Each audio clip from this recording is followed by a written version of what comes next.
पुनर्जन्म लेने के बाद मैंने सबसे पहला काम ये किया कि करोड़ों रुपए कैश खर्च करके अपने सबसे अच्छे दोस्त और यूनिवर्सिटी की सबसे खूबसूरत लड़की को टैटू बनवाने ले गया। बाएं हाथ पर रोडिया का टैटू, दाएं हाथ पर आर्लम यानी manifest says true law school के प्रतीक के रूप में 9 हेवंस मिस्टीरियस मैडन, और मेरी छाती पर पांगू ओपनिंग द हेवन का विशाल टैटू। मेरी पीठ पर 9 ड्रैगन्स पुलिंग द कोफिन बना था, जबकि दाएं पैर पर great sage equal to heaven का टैटू। इतना ही नहीं, मैंने 300 मिलियन युआन तक गिरवी रख दिए और उन पैसों से पहाड़ों की गहराई में मौजूद एक छोड़ा हुआ एयर रेड शेल्टर खरीद लिया। सब लोग मुझे बर्बाद करने वाला अमीर लड़का समझकर हंस रहे थे, लेकिन उन्हें नहीं पता था कि सिर्फ 20 दिनों बाद प्रलय आने वाली है। उस समय पूरी दुनिया के जानवर और पौधे भयानक रूप से म्यूटेट हो जाएंगे। आज जो पालतू जानवर शांत दिखते हैं, वे खून के प्यासे राक्षस बन जाएंगे। सड़क किनारे उगने वाले पौधे इंसानों को पीस डालने वाली मशीनों में बदल जाएंगे, और इंसानियत एक झटके में फूड चेन के सबसे ऊपर से सबसे नीचे पहुंच जाएगी। उस समय केवल वही लोग जीवित रहने का मौका पाएंगे जिनके शरीर पर खास टैटू होंगे, क्योंकि सिर्फ वही असाधारण टोटम पावर जगा सकेंगे। उस लाल चांद के आने में अभी पूरे 20 दिन बाकी थे। मैंने बिना एक पल गंवाए अपने निजी वकील को फोन लगाया। लॉयर चोंग, मेरी 1 बिलियन युआन की सारी शेयर होल्डिंग बेच दो। रियल एस्टेट, लग्जरी कारें, सब कुछ इंटरनेशनल अंडरग्राउंड बैंक में गिरवी रख दो। मुझे सिर्फ कैश चाहिए, चाहे जंप टावर की कीमत से 30% कम ही क्यों ना मिले। 24 घंटे के अंदर मैं अपने अकाउंट में 300 मिलियन युआन कैश देखना चाहता हूं। फोन रखते ही मैंने दो और नंबर मिलाए। आधे घंटे बाद मैं शू सिटी के सबसे गुप्त अंडरग्राउंड कोस्ट एक्स टैटू पार्लर में पहुंच चुका था। मेरा सबसे अच्छा दोस्त शू शाओ और जेंग शो यूनिवर्सिटी की मशहूर कैंपस ब्यूटी जेंग शिनी मुझे देखकर पूरी तरह हैरान थे। ब्रोदरली, तुम पागल हो गए हो क्या? अपनी सारी संपत्ति गिरवी रखकर सिर्फ हमें टैटू बनवाने लाए हो? शू शाओ चिल्लाया। जेंग शिनी ने भी ठंडी आवाज में पूछा, शिनली, आखिर तुम कर क्या रहे हो? अगर श्याओ युकू किंग से ब्रेकअप की वजह से दुखी हो तो खुद को इस तरह बर्बाद करने की कोई जरूरत नहीं है। मैंने दोनों की तरफ देखा। मेरी आवाज पहले से कहीं ज्यादा गंभीर थी। मेरे पास समझाने का समय नहीं है। अगर अभी भी मुझ पर भरोसा है तो आज मेरी बात मान लो। मेरे लगभग अनजान और गंभीर चेहरे को देखकर दोनों ने आखिर दांत भींचकर सिर हिला दिया। मैं टैटू स्टूडियो के अंदर बैठे उस बूढ़े मास्टर की तरफ मुड़ा, जिसके चेहरे पर मांस की मोटी परतें थीं। मैंने 1 मिलियन युआन वाला बैंक कार्ड उसके सामने पटका। मास्टर, एक बड़ा काम है। फिर मैंने शू शाओ की तरफ इशारा किया। इसके बाएं हाथ पर रोदिया और दाएं हाथ पर आर्लम मैनिफेस्ट सेज ट्रू लॉ बनाइए। उसके बाद मैंने जंग शिनी की ओर देखा। इसे पूरा 9 हेवंस मिस्टीरियस मेडन टैटू चाहिए। जेंग शिनी चौंक गई। उसकी ठंडी आंखों में जटिल भाव चमक उठे। शिनली, मैंने कब कहा कि तुम मेरे लिए ये सब करो?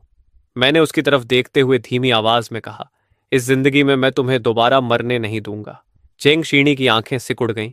उसे समझ नहीं आया कि मैं क्या कह रहा हूं, लेकिन मुझे पिछला जीवन याद था। उस जीवन में मुझे बचाने की कोशिश करते हुए वो एक म्यूटेटेड दैत्य के घोंसले तक घसीटी गई थी। जब मैं उसे ढूंढ पाया, तब तक उसके चेहरे पर सिर्फ खून से सनी आधी मुस्कान बची थी। इस बार मैं उसे हर कीमत पर बचाऊंगा। बूढ़े मास्टर ने कार्ड उठाया और पूछा, ठीक है, तुम्हारा क्या? मैंने अपनी शर्ट उतार दी और अपना मजबूत शरीर दिखाते हुए एक एक शब्द में कहा, मेरी छाती पर पेंगू ओपनिंग द हेवन, पीठ पर 9 ड्रैगन्स पुलिंग द कॉफिन और पैर पर great sage equal to heaven. बूढ़े के हाथ से टैटू मशीन गिर पड़ी। उसने मुझे ऐसे देखा जैसे मैं कोई पागल हूं। लड़के, क्या तुम मरना चाहते हो? पेंगू क्रिएशन ऑफ द वर्ल्ड पहले ही एक निषिद्ध भाग्य पैटर्न है, और ऊपर से 9 ड्रैगन्स पुलिंग द कॉफिन भी। वो कोई साधारण पौराणिक टोटेम नहीं है। वो एक अभिशप्त और अशुभ पैटर्न है जो सभी जीवित प्राणियों का विनाश करता है। मैं हंस पड़ा। 1 मिलियन कम है? मैं तुम्हें 10 मिलियन दूंगा। टैटू तुम खुद बनाओगे, बाकी लोग सिर्फ मदद करेंगे। 7 दिनों के अंदर सब पूरा होना चाहिए। बूढ़े का चेहरा बदल गया। 7 दिन? तुम सच में पागल हो? इतने बड़े क्षेत्र पर 7 दिन लगातार काम करना असंभव है। मैंने जेब से एक सूची निकालकर मेज पर फेंक दी। Military fast healing gel, biomimetic repair patches, imported pain killers, anti infective drugs, सब तैयार है। तुम्हें सिर्फ लाइनें बनानी है, बाकी दर्द मैं खुद सहूंगा। बूढ़ा मुझे घूरता रहा। पूरे 30 सेकंड तक कमरे में सन्नाटा छाया रहा। आखिरकार वह झुककर टैटू मशीन उठाने लगा। उसकी भारी आवाज गूंजी। ठीक है, पूरी जिंदगी टैटू बनाए हैं, लेकिन तुम जैसा पागल कभी नहीं देखा। ये काम मैं लेता हूं। 3 दिन बाद जैंगू सिटी के बाहरी पहाड़ों की गहराई में मौजूद ब्लैकस्टोन नाम के छोड़े गए भूमिगत बेस में, जो ऊपर से कोल्ड वॉर के दौर का एयर रेड शेल्टर था और बाद में गंभीर अपराधियों की जेल में बदल दिया गया था, मैं खड़ा था। लेकिन मैं इसकी असली पहचान जानता था। यह पुराने युग का एक सील किया हुआ अंडरग्राउंड कमांड पोस्ट था। इसकी मुख्य संरचना, एनर्जी वेल्स, वेंटिलेशन डक्ट्स और वाटर स्टोरेज सिस्टम अब भी पूरी तरह सुरक्षित थे। मैं कोई नई इमारत नहीं बना रहा था। मेरा लक्ष्य था इसे दोबारा चालू करना, मजबूत बनाना और इसमें आधुनिक फायर पावर सिस्टम जोड़ना। इन 3 दिनों में मैं सिर्फ एक बार ब्लैक मार्केट बेस आया था, कॉन्ट्रैक्ट साइन किया, संरचना की जांच की, एनर्जी वेल्स और वेंटिलेशन सिस्टम्स की पुष्टि की और बाकी सब वकीलों व निर्माण टीम पर छोड़ दिया। आखिर असली समय तो मेरे शरीर पर बने 4 फॉरबिडन टोटम्स ले रहे थे। रियल एस्टेट एजेंट ने माथे का पसीना पोंछते हुए पूछा, क्या आप सच में 30 मिलियन खर्च करके इस भगवान भूली जगह को खरीदना चाहते हैं? मैंने बिना जवाब दिए एक ही झटके में कॉन्ट्रैक्ट पर हस्ताक्षर कर दिए। देश की सबसे बेहतरीन सुरक्षा निर्माण टीम से संपर्क करो। मैं 10 दिनों के अंदर इस जगह को ऐसी डूम्सडे फोर्ट्रेस बनाना चाहता हूं जिसमें एक मक्खी भी घुस ना सके। 5 मीटर ऊंची military grade titanium alloy fence, करोड़ों टन झेल सकने वाले explosion proof gates, top tier ecological circulation system और वो अंडरग्राउंड एनर्जी कोर, सब कुछ बहाल करो और दोबारा चालू करो। मैंने एक 100 मिलियन युआन कैश निकालकर मेज पर फेंक दी। 10 दिनों में जो भी करना पड़े करो, पैसे की कोई कमी नहीं है। मैं 3 गुना वेतन दूंगा। 24 घंटे लगातार शिफ्ट चलेगी। मेरे एक के बाद एक आदेशों ने पूरे जांगू के निर्माण उद्योग में हड़कंप मचा दिया। उसी समय मैं अंडरग्राउंड टैटू पार्लर में बिना शर्ट के बैठा था। घोस्ट मैंशन के सबसे गहरे हिस्से वाले निजी कमरे में धुंधली पीली रोशनी दीवारों पर पड़ रही थी और वे दीवारें तरह तरह के अजीब, डरावने और रहस्यमय टोटम पैटर्न से भरी हुई थीं। हवा में डिसइंफेक्टेंट और टैटू इंक की मिली जुली गंध फैली हुई थी। मास्टर को खुद पूरे टैटू प्रोसेस की निगरानी कर रहे थे, जबकि बाकी 3 शागिर्द रंग मिलाने, लाइनें खींचने और खून साफ करने में लगे थे। मेरी पीठ पर बने 9 ड्रैगन्स पुलिंग द कॉफिन में पहली काली ड्रैगन की आउटलाइन पूरी हो चुकी थी, लेकिन उसमें अभी जान नहीं आई थी। फिर भी उसे देखते ही एक अजीब और दबाव भरा एहसास होता था। शू शाओ मेरे पास बैठा था। उसके बाएं हाथ पर बना रोडिया लगभग पूरा हो चुका था और वह दर्द से दांत भींचे बैठा था। जेंग शिनी बगल वाले निजी कमरे में थी, जहां एक महिला टैटू आर्टिस्ट 9 हेवनस मिस्टीरियस मेडन के अंतिम विवरण पूरे कर रही थी। मेरा फोन हमेशा मेरे पास रखा रहता था। स्क्रीन पर लगातार वकीलों, एजेंटों, निर्माण टीमों और सप्लायर्स के संदेश आते रहते थे। मैं सुई के शरीर में ढसने का तीखा दर्द सहते हुए भी दूर से लगातार आदेश जारी कर रहा था। ब्लैकस्टोन बेस का निर्माण और टैटू दोनों साथ साथ चल रहे थे। इनमें से किसी को भी नजरअंदाज नहीं किया जा सकता था। मैंने यूं ही फोन खोला तो एक न्यूज पुश सामने आ गया। जांग सिटी के अमीर परिवार के उत्तराधिकारी चिन ली ने अपनी सारी संपत्ति बेच दी और पहाड़ों की गहराई में जाकर एक छोड़ी हुई जेल खरीद ली। मैंने लाइव स्ट्रीमिंग ऐप खोला और सीधे शहर के सबसे लोकप्रिय लाइव रूम में प्रवेश किया। स्क्रीन पर मेरा सबसे बड़ा दुश्मन और जियांग सिटी के सबसे अमीर आदमी का बेटा शूरोई बैठा था। वह शहर के बीचों बीच बने एक आलीशान विला में रेड वाइन का ग्लास घुमाते हुए इतना हंस रहा था कि आगे झुक गया। हा, चिनली को आखिर क्या हो गया? कहीं उसका दिमाग तो नहीं खराब हो गया? शूरोई हंसते हुए बोला। यंग मास्टर शू, अच्छा हुआ मैंने बहुत पहले ही पहचान लिया था कि वो पागल है। मैंने समय रहते उससे रिश्ता तोड़ लिया और आपके पास आ गई।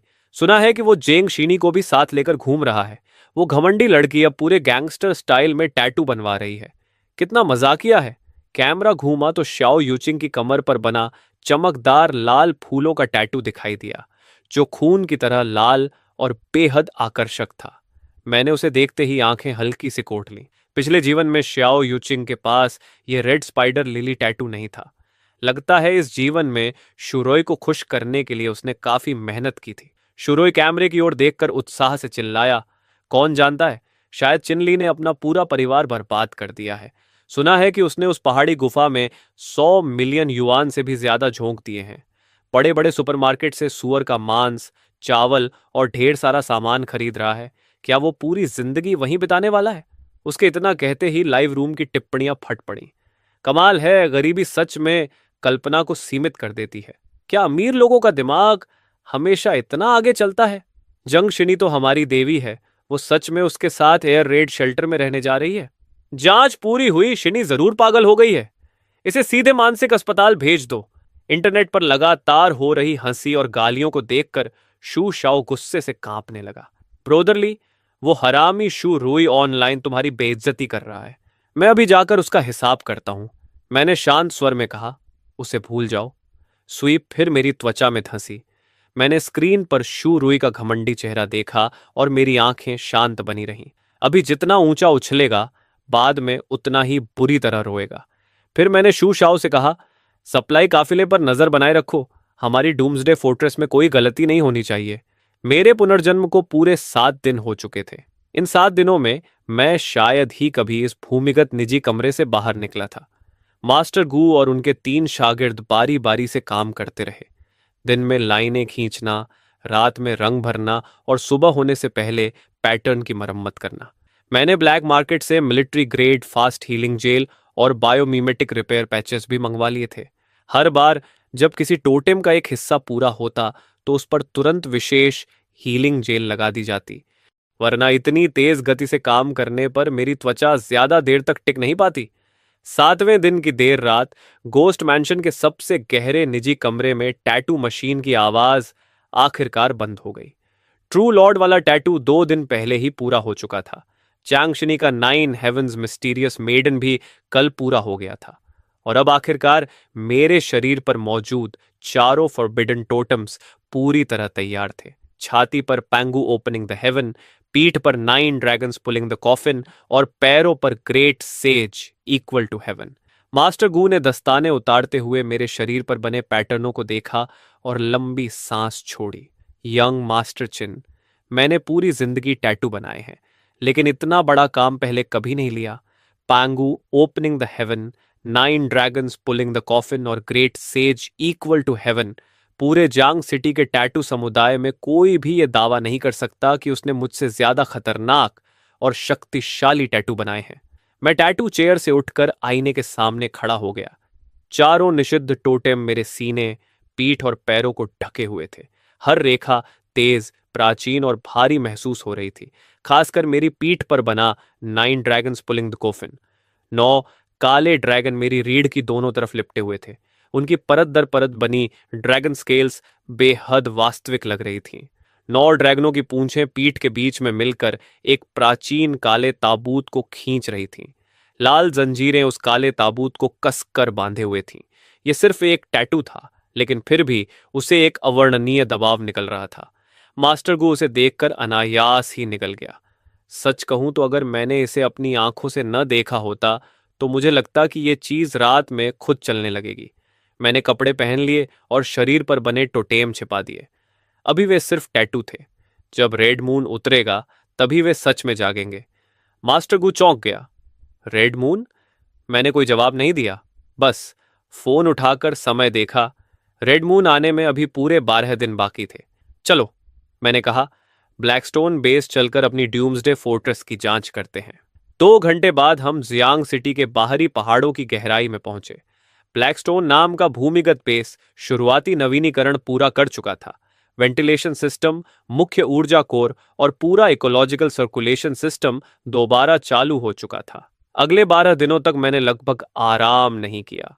दिन में मैं ब्लैकस्टोन बेस के अंतिम निर्माण कार्यों की व्यक्तिगत निगरानी करता और रात में रिबर्थ ओरिजिन की शक्ति से अपने शरीर पर बने 4 फोर्बिडन टोटम्स के प्रतिघात को दबाता।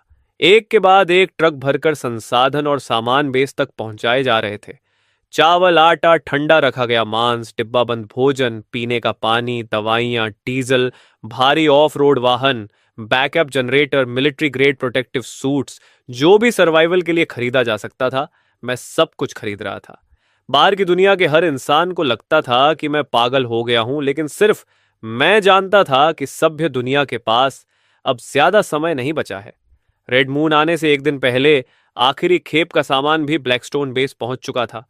गोदाम के अंदर चावल, आटा, पीने का पानी, डिब्बाबंद खाना, ठंडा रखा गया मांस, दवाइयां, डीजल, बैकअप जनरेटर, सैन्य उपकरण और सुरक्षा सूट पहाड़ों की तरह जमा थे।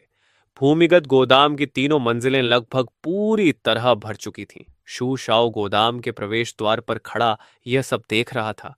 उसकी आंखें हैरानी से फैली हुई थीं। ब्रदर ली, क्या तुम अगला जन्म भी यहीं बिताने वाले हो? चांगशिनी भी चुपचाप सामने का दृश्य देख रही थी। उसे पहले से पता था कि मैंने बड़ी मात्रा में सामान जमा किया है, लेकिन जब उसने अपनी आंखों से इस विशाल भूमिगत गोदाम को सर्वाइवल संसाधनों से ठसाठस भरा देखा, तो वह भी भौहें सिकोड़ने से खुद को रोक नहीं पाई। चिन्नली, आखिर तुम किस चीज से बचाव की तैयारी कर रहे हो? मैंने तुरंत जवाब नहीं दिया। मैं धीरे धीरे गोदाम के बीचों बीच पहुंचा और अपना दायां हाथ उठाया। अगले ही पल सिर्फ एक विचार के साथ हमारी आंखों के सामने मौजूद 3 मंजिला ऊंचाई तक भरे हुए हजारों टन सामान पल भर में गायब हो गए। जो भूमिगत गोदाम अभी कुछ सेकंड पहले लगभग पूरा भरा हुआ था, वह एक झटके में खाली हो गया। जमीन पर सिर्फ भारी सामान के निशान बचे थे और हवा में डीजल वनाज की हल्की गंध तैर रही थी। शू शाओ वहीं पत्थर की तरह जम गया। उसने पहले पलकें झपकाईं, फिर अपनी आंखें रगड़ीं। उसके बाद वह पागलों की तरह गोदाम के बीच भागा और खाली जगह के 3 चक्कर लगाए। फिर अचानक मुड़कर मेरी तरफ देखा। उसकी आवाज कांप रही थी। ब्रदर ली, सामान कहाँ गया? पूरा गोदाम कहाँ गया? मैंने बस एक बार आंख झपकी और हजारों टन सामान गायब हो गया। नहीं, ऐसा हो ही नहीं सकता। तुम जादू कर रहे हो क्या? चेंग शीनी की प्रतिक्रिया शू शाओ जितनी नाटकीय नहीं थी, लेकिन उसकी हमेशा शांत और साफ नजरों में भी अब स्थिरता नहीं बची थी। वह धीरे धीरे मेरे पास आई और मेरे दाएं हाथ को घूरने लगी। ब्रदर ली, तुम्हारे साथ आखिर हुआ क्या है? मैं कुछ पल चुप रहा। अब उनसे कुछ छिपाने का कोई मतलब नहीं था। रेड मून उतरने में 24 घंटे से भी कम समय बचा था। उन्हें सच जानना ही होगा। मैंने धीरे धीरे कहा, यह हाफ लाइफ स्पेस है। मेरे अंदर हुए कुछ खास बदलावों से जुड़ा हुआ है। पुनर्जन्म वाली बात मैंने अब भी नहीं बताई। ऐसा नहीं था कि मैं उन पर भरोसा नहीं करता था, लेकिन अभी बहुत ज्यादा सच बता देने से सिर्फ उनका मानसिक बोझ पड़ता। मैंने आगे कहा, तुम्हें सिर्फ इतना जानने की जरूरत है कि इस स्पेस में बड़ी मात्रा में सामान रखा जा सकता है और इसके अंदर समय लगभग रुक जाता है। खाना खराब नहीं होगा, दवाइयों का असर खत्म नहीं होगा, हथियार और क्रिस्टल कोर्स भी लंबे समय तक सुरक्षित रहेंगे। शूशाओ का मुंह खुला का खुला रह गया। तो इसीलिए तुमने इतना सामान जमा किया था, गोदाम में रखने के लिए नहीं बल्कि अपने साथ ले जाने के लिए? उसने घबरा कर पूछा, आखिर कल रात क्या होने वाला है जिसे तुम हमसे छिपा रहे हो? मैंने गहरी सांस ली। कल आधी रात को रेड मून आएगा। आसमान में मौजूद चांद खून जैसा लाल हो जाएगा। उसी क्षण धरती के नीचे से काला धुंध निकलेगा और पूरी दुनिया में फैल जाएगा। सभी जानवर और पौधे बेकाबू म्यूटेशन से गुजरेंगे। बिल्लियां और कुत्ते इंसान खाने वाले राक्षस बन जाएंगे। पौधे जीवित इंसानों को निगलना शुरू कर देंगे। कुछ ही घंटों में शहरों की व्यवस्था टूट जाएगी और एक ही रात में मानव सभ्यता ढह जाएगी। पूरा गोदाम मौत जैसी खामोशी में डूब गया। शू शाओ के होंठ हिले, लेकिन इस बार उसने मजाक नहीं किया। उसकी सामान्य समझ पहले ही हजारों टन सामान को गायब होते देख टूट चुकी थी। जेंग शिनी ने भी बहस नहीं की। वह सिर्फ मुझे घूरती रही। सबूत? उसने शांत आवाज में पूछा। मैंने कहा, जो तुमने अभी देखा वो सिर्फ कई सबूतों में से एक है, और तुम्हारे शरीर पर बने टैटू भी उनमें शामिल हैं। चेंग शिनी अचानक कुछ समझ गई। मैंने आगे कहा, रेड मून की ऊर्जा इंसानों के शरीर पर बने टैटू को सक्रिय कर देगी और उन्हें असली टोटेम धर्म में बदल देगी। साधारण टैटू सिर्फ शरीर को मजबूत करेंगे। बीस्ट पैटर्न वाले टैटू 20 ट्रांसफॉर्मेशन क्षमता देंगे। मिथोलॉजिकल टोटेम्स असली धर्म फॉर्म जगा सकते हैं। जितना पुराना और पूर्ण टोटेम होगा, जितनी ज्यादा किस्मत और शक्ति वह अपने भीतर लेकर चलेगा, जागने के बाद उतना ही ज्यादा भयानक होगा। शू शाओ ने अपने हाथ की तरफ देखा। तो तुमने मुझे नेजा और एयरलांग शेन का टैटू इसलिए बनवाया ताकि मैं जिंदा रह सकूं? मैंने सिर हिलाया। नेजा और एयरलांग शेन दोनों टॉप टियर माइथोलॉजिकल टोटम्स हैं। अगर तुम रेड मून अवेकनिंग को झेल गए तो ज्यादातर अवेकनर्स से कहीं ज्यादा ताकतवर बन जाओगे। फिर मैंने जेंगशिनी की तरफ देखा। और तुम्हारा 9 हेवंस मिस्टीरियस मैडन हमला, रक्षा, शुद्धिकरण और बैटलफील्ड कोऑर्डिनेशन को एक साथ जोड़ने वाला बेहद उच्च स्तर का टोटेम है। प्रलय में जहरीले प्रदूषण, मानसिक प्रदूषण और साइकिक बीस्ट्स लगातार बढ़ेंगे। तुम्हारा टोटेम बेहद महत्वपूर्ण होगा। जंगशिनी की आंखों में झटका धीरे धीरे गायब हो गया और उसकी जगह तनाव ने ले ली। तो तुमने अपनी सारी संपत्ति बेची, ब्लैकस्टोन बेस खरीदा, इतना सामान जमा किया और हमें टैटू बनवाने ले गए। इनमें से कोई भी फैसला अचानक नहीं था। तुम्हें पहले से पता था कि कुछ बहुत बड़ा होने वाला है। मैंने कुछ नहीं कहा। शू शाओ का चेहरा अचानक बदल गया। नहीं ब्रदरली, मेरे माता पिता का क्या? वे अभी भी शहर के दक्षिणी हिस्से में कार रिपेयर शॉप चला रहे हैं। मैंने शांत स्वर में जवाब दिया। चिंता मत करो, मैंने पहले ही किसी को उन्हें लेने भेज दिया है। क्या? मैंने उसे काफिले द्वारा भेजी गई रियल टाइम तस्वीरें दिखाईं। शहर के दक्षिणी हिस्से की पुरानी गली के बाहर एक काली एक्सप्लोजन प्रूफ वैन खड़ी थी। उसके दरवाजे खुले और काले कॉम्बैट यूनिफॉर्म पहने दो बॉडीगार्ड एक मध्यम आयु के दंपति को अंदर बैठाने में मदद कर रहे थे। आदमी ज्यादा लंबा नहीं था। उसकी त्वचा सांवली थी और उसके हाथों पर वर्षों से कारों की मरम्मत करते करते जमी हुई ग्रीस के निशान थे। शू शाओ ने स्क्रीन की तरफ देखा और उसकी आंखें तुरंत लाल हो गईं। मैंने धीरे से कहा, ब्लैकस्टोन बेस में मेंटेनेंस और लॉजिस्टिक्स पर्सनल की जरूरत का बहाना बनाकर मैंने पहले ही अंकल और आंटी से संपर्क कर लिया था। उन्हें एंड टाइम्स के बारे में कुछ नहीं पता। उन्हें बस लगा कि मैं कुछ दिनों के लिए उन्हें अच्छी तनख्वाह पर काम पर रख रहा हूं। 20 मिनट बाद काफिला बेस पहुंच गया। शू शाओ के होंठ हिले, लेकिन वह लंबे समय तक कुछ बोल नहीं पाया। पिछले जीवन में रेड मून गिरने के बाद वह अपने माता पिता को बचाने के लिए पागलों की तरह शहर के दक्षिणी हिस्से में वापस भागा था, लेकिन तब तक वहां म्यूटेटेड चूहों का सैलाब आ चुका था। आखिर में उसे सिर्फ अपने पिता की टूटी हुई रिंच और अपनी मां का वह पुराना एप्रन मिला था जिसे वह कभी फेंकना नहीं चाहती थी। उसके बाद वह पागल हो गया था, लगातार लड़ता रहा, अनगिनत राक्षसों को मारता रहा और अंत में बीस्ट टाइड में मर गया। लेकिन इस जीवन में मैं उन्हें फिर कभी उस दर्द से गुजरने नहीं दूंगा। मैंने उसके कंधे पर हाथ रखा और कहा, चिंता मत करो, इस बार अंकल और आंटी की जिम्मेदारी मैं लेता हूं। शू शाओ ने सिर झुका लिया। उसके कंधे हल्के हल्के कांप रहे थे। कुछ देर बाद उसने सिर उठाया। उसकी आंखें लाल थीं। ब्रदर ली, धन्यवाद। मैं बस हल्का सा मुस्कुरा दिया। चांगशनी कुछ देर तक चुप रही। सामने का दृश्य देखते हुए उसने धीमी आवाज में पूछा, मेरे पिताजी का क्या? मैंने शांत स्वर में कहा, एकेडमिकियन जेंग अभी पूरी तरह सुरक्षित हैं। तुम जानती हो, तुम्हारे पिता Jian Chen Yuan Langor energy research institute के एकेडमिकियन हैं।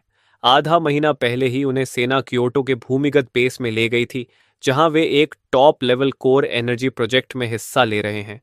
इस समय वह जगह पूरे ड्रैगन किंगडम की सबसे सुरक्षित जगहों में से एक है। फिर मैं कुछ पल रुका। जहां तक तुम्हारी मां की बात है, जंगशिनी की मां का देहांत बहुत पहले हो चुका था। ये उसके दिल का सबसे गहरा घाव था। उसने आगे कुछ नहीं पूछा, बस हल्के से सिर हिलाया। मैं समझ गई। मैंने दोनों की तरफ देखा और मेरी आवाज गंभीर हो गई। अब से ब्लैकस्टोन बेस पूरी तरह सील रहेगा। कोई भी बेस से बाहर नहीं जाएगा। शू शाओ ने गहरी सांस लेकर सिर हिलाया। जेंग शीनी ने भी धीरे से अपनी पीठ पर बने 9 हेवंस मिस्टीरियस मेडन टैटू को छुआ। मैंने बेस के बाहर फैली रात की ओर देखा। सब कुछ तैयार था, बस आखिरी क्षण का इंतजार बाकी था। अगली सुबह ब्लैकस्टोन बेस के भूमिगत रहने वाले क्षेत्र में शू शाओ के माता पिता को सबसे सुरक्षित रहने वाले केबिन में रखा जा चुका था। चू यंग ने अपनी जवानी में सेना में सेवा की थी। हालांकि उसे नहीं पता था कि क्या होने वाला है, लेकिन ब्लैकस्टोन बेस की सुरक्षा व्यवस्था देखकर सबसे पहले उसी को एहसास हुआ कि कुछ बहुत बड़ा होने वाला है। उसने कोई सवाल नहीं किया, बस शू शाओ के कंधे पर हाथ रखकर कहा, प्रेसिडेंट चिनली के साथ अच्छे से काम करना। शू शाओ की मां पूरे समय रसोई में व्यस्त रहीं। उन्होंने जिद करके हम सबके लिए एक बड़ी कढ़ाई भरकर गर्मा गर्म पकौड़ियां बनाई। शू शाओ की आंखें खाते खाते लाल हो गईं, लेकिन उसके चेहरे पर मुस्कान थी। प्रलय आने से पहले घर का बना गर्म खाना खाना बहुत जल्द दुनिया के ज्यादातर लोगों के लिए एक सपना बनने वाला था। पिछली रात मैं आखिरी खेप का सामान भी हाफ लाइफ स्पेस में रख चुका था। ब्लैकस्टोन बेस का आखिरी 10 टन वजनी टाइटेनियम अलॉय गेट भी सुबह तड़के पूरी तरह बंद कर दिया गया था। पूरा भूमिगत किला रोशनी से जगमगा रहा था। वर्षों से बंद पड़ा अंडरग्राउंड एनर्जी कोर अब पूरी क्षमता से चल रहा था। निगरानी स्क्रीन पर बाहर की दुनिया का 360 डिग्री दृश्य बिना किसी ब्लाइंड स्पॉट के दिखाई दे रहा था। शू शाओ पास में बैठा पकौड़ियों का कटोरा पकड़े निगरानी स्क्रीन देख रहा था। जेंग शीनी विशाल स्क्रीन के सामने खड़ी बाहरी रक्षा प्रणाली की जांच कर रही थी। उसके शरीर पर बना 9 हेवनस मिस्टीरियस मेडन टैटू पूरी तरह ठीक हो चुका था। उसका ठंडा और शांत स्वभाव अब किसी अदृश्य धार जैसी तीक्ष्णता लिए हुए था। तभी मेरे फोन पर लोकल ट्रेंडिंग लिस्ट का नोटिफिकेशन आया। शूरोई ने फिर से लाइव स्ट्रीम शुरू कर दी थी। स्क्रीन पर शूरोई अब भी शहर के बीचों बीच बने अपने आलीशान विला में था। क्रिस्टल झूमरों के नीचे भव्य पार्टी चल रही थी। शैंपेन के टॉवर, संगीत, खूबसूरत लड़कियां और अमीर घरानों के युवा पूरी लाइव स्ट्रीम को चमकदार और दिखावटी बना रहे थे। मैंने समय देखा। रेड मून आने में अब 1 घंटे से भी कम समय बचा था। शूरोई कैमरे की तरफ देखकर बिना किसी झिझक के हंस रहा था। दोस्तों, वो पागल चिन्हली कहीं दिखाई नहीं दे रहा। शायद अभी भी किसी पहाड़ी एयर रेड शेल्टर में छिपा बैठा है। सारी संपत्ति बेच दी, चावल खरीदे, सुअर का मांस खरीदा, यहां तक कि जेंग शीनी को भी टैटू बनवाने ले गया। क्या उसे सच में लगता है कि दुनिया खत्म होने वाली है? हा हा हा। शाओ यूचिंग उसके सीने से लगकर हंस रही थी। यंग मास्टर शू, ऐसा मत कहिए। मैं तो सच में देखना चाहती हूं कि कल चिन्हली का क्या हाल होगा। शुरॉय ने हाथ में पकड़ा वाइन ग्लास घुमाया और भी जोर से हंसने लगा। अगर आज रात कुछ नहीं हुआ तो कल मैं लोगों को लेकर पहाड़ों में जाऊंगा, चिन्हली के टूटे फूटे एयर रेड शेल्टर को तोड़ दूंगा और उसे खुद मानसिक अस्पताल पहुंचाऊंगा। लाइव स्ट्रीम में हंसी, ताने और गालियां एक पागल भीड़ की तरह उमड़ रही थीं। लेकिन ब्लैकस्टोन बेस के अंदर सिर्फ एनर्जी कोर की गहरी गूंज सुनाई दे रही थी। मैंने अपनी कलाई उठाकर समय देखा। 23:59 रेड मून आने में सिर्फ 10 सेकंड बचे थे। बाहर की दुनिया अब भी जश्न मना रही थी, जबकि ब्लैकस्टोन बेस के अंदर सिर्फ एनर्जी कोर की गूंज गूंज रही थी। 10 सेकंड बाद मैंने धीरे से अपना कांटा नीचे रखा। काउंटडाउन 0 पर पहुंच गया। तभी एक भारी गूंजती हुई ध्वनि सुनाई दी, जैसे किसी प्राचीन युग की आवाज अचानक लौट आई हो। पूरी ब्लू स्टार जोर से कांप उठी। लाइव स्ट्रीम में अभी कुछ सेकंड पहले तक घमंड से हंस रहा शू रुई अचानक चुप हो गया, क्योंकि उसके विला की विशाल कांच की खिड़की के बाहर आसमान में चमकता हुआ चांद उसी क्षण खून जैसा लाल हो गया था। वह ऐसा लग रहा था जैसे खून टपकती हुई कोई विशाल आंख धरती की ओर घूर रही हो। अगले ही पल जमीन के नीचे से गाढ़ा काला धुंध फूट पड़ा और देखते ही देखते पूरे जियांग सिटी को निगल गया। ये क्या है? चांद इतना लाल क्यों हो गया? शुरुई डर से चीख उठा। उसके हाथ से रेड वाइन का ग्लास गिरकर फर्श पर टूट गया। तभी अचानक लाइव स्ट्रीम में श्याओ यूचिंग की गोद में बैठा वह शुद्ध नस्ल का टेडी डॉग भयानक गर्जना करने लगा। लाखों दर्शकों की आंखों के सामने उसका शरीर गुब्बारे की तरह फूलने लगा। उसकी हड्डियों से नुकीले कांटे निकल आए। उसकी आंखें बैंगनी और खून से भरी हो गईं।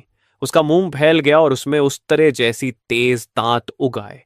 म्यूटेटेड टेडी अचानक श्याओ युचिंग पर झपटा। उसके नुकीले पंजों ने उसके कंधे को चीर डाला और उसे सीधे जमीन पर गिरा दिया। कैमरा बुरी तरह हिल गया। श्याओ युचिंग की चीख पूरे लाइव स्ट्रीम में गूंज उठी। शूरुई, मुझे बचाओ! उसका चेहरा डर से सफेद पड़ चुका था।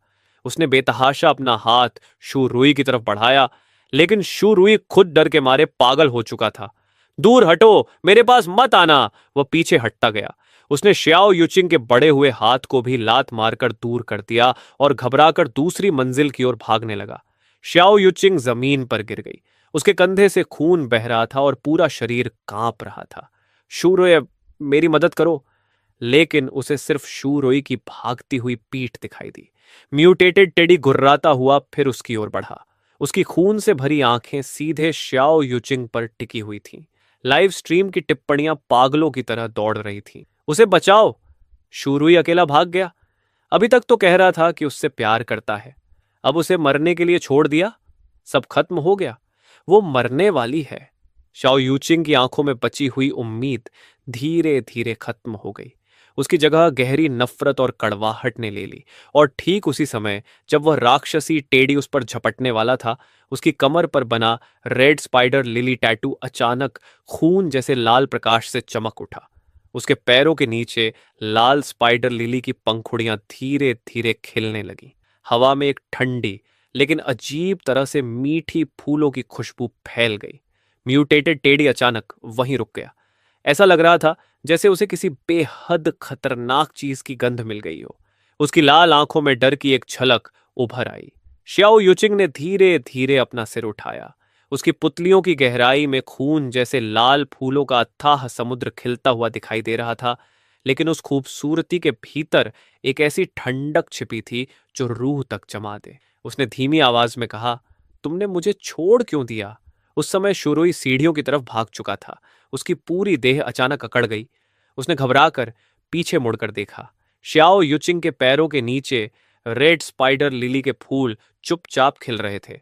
वे लाल पंखुड़ियां मानो जीवित प्राणियों की तरह हिल रही थीं और धीरे धीरे म्यूटेटेड टेडी के हाथ पैरों से लिपटती जा रही थीं। कुछ ही पल पहले तक जो राक्षस बेहद खूंखार था, अब वह किसी डरावने सपने की तरह जमीन पर कांप रहा था। श्याओ युचिंग दीवार का सहारा लेकर धीरे धीरे खड़ी हुई। उसके कंधे का घाव लाल पैटर्नों से ढक गया था। उसके पीले चेहरे पर एक अजीब मुस्कान उभर आई। उसी क्षण पूरा लाइव स्ट्रीम रूम फट पड़ा। वो जाग गई। उसकी शक्ति सक्रिय हो गई। ये कैसी अलौकिक क्षमता है! बहुत डरावना है। लेकिन अगले ही सेकंड स्क्रीन काली हो गई। लाइव स्ट्रीम अचानक बंद हो गई। मैं अपने फोन की काली स्क्रीन को देखता रहा। मेरे होंठों पर हल्की व्यंग्यपूर्ण मुस्कान उभर आई। रेड स्पाइडर लिली, जिसे येलो स्प्रिंग्स का फूल कहा जाता है, उसके लिए सच में बहुत उपयुक्त थी। इस जीवन में श्याओ युचिंग ने अपने लिए एक बेहद सही रास्ता चुना था। इस बीच पूरा जियांग सिटी अराजकता में डूब चुका था। शू शाओ निगरानी स्क्रीन पर शहर का दृश्य देख रहा था। उसकी आवाज कांप रही थी। बाहर मत देखो, अपना दिमाग स्थिर रखो। मैंने अचानक मुड़कर धीमी लेकिन कठोर आवाज में कहा, क्योंकि इसी क्षण 100 मीटर मोटी चट्टानों और जमीन को पार करती हुई रेड मून की ऊर्जा हमारे ऊपर उतर चुकी थी।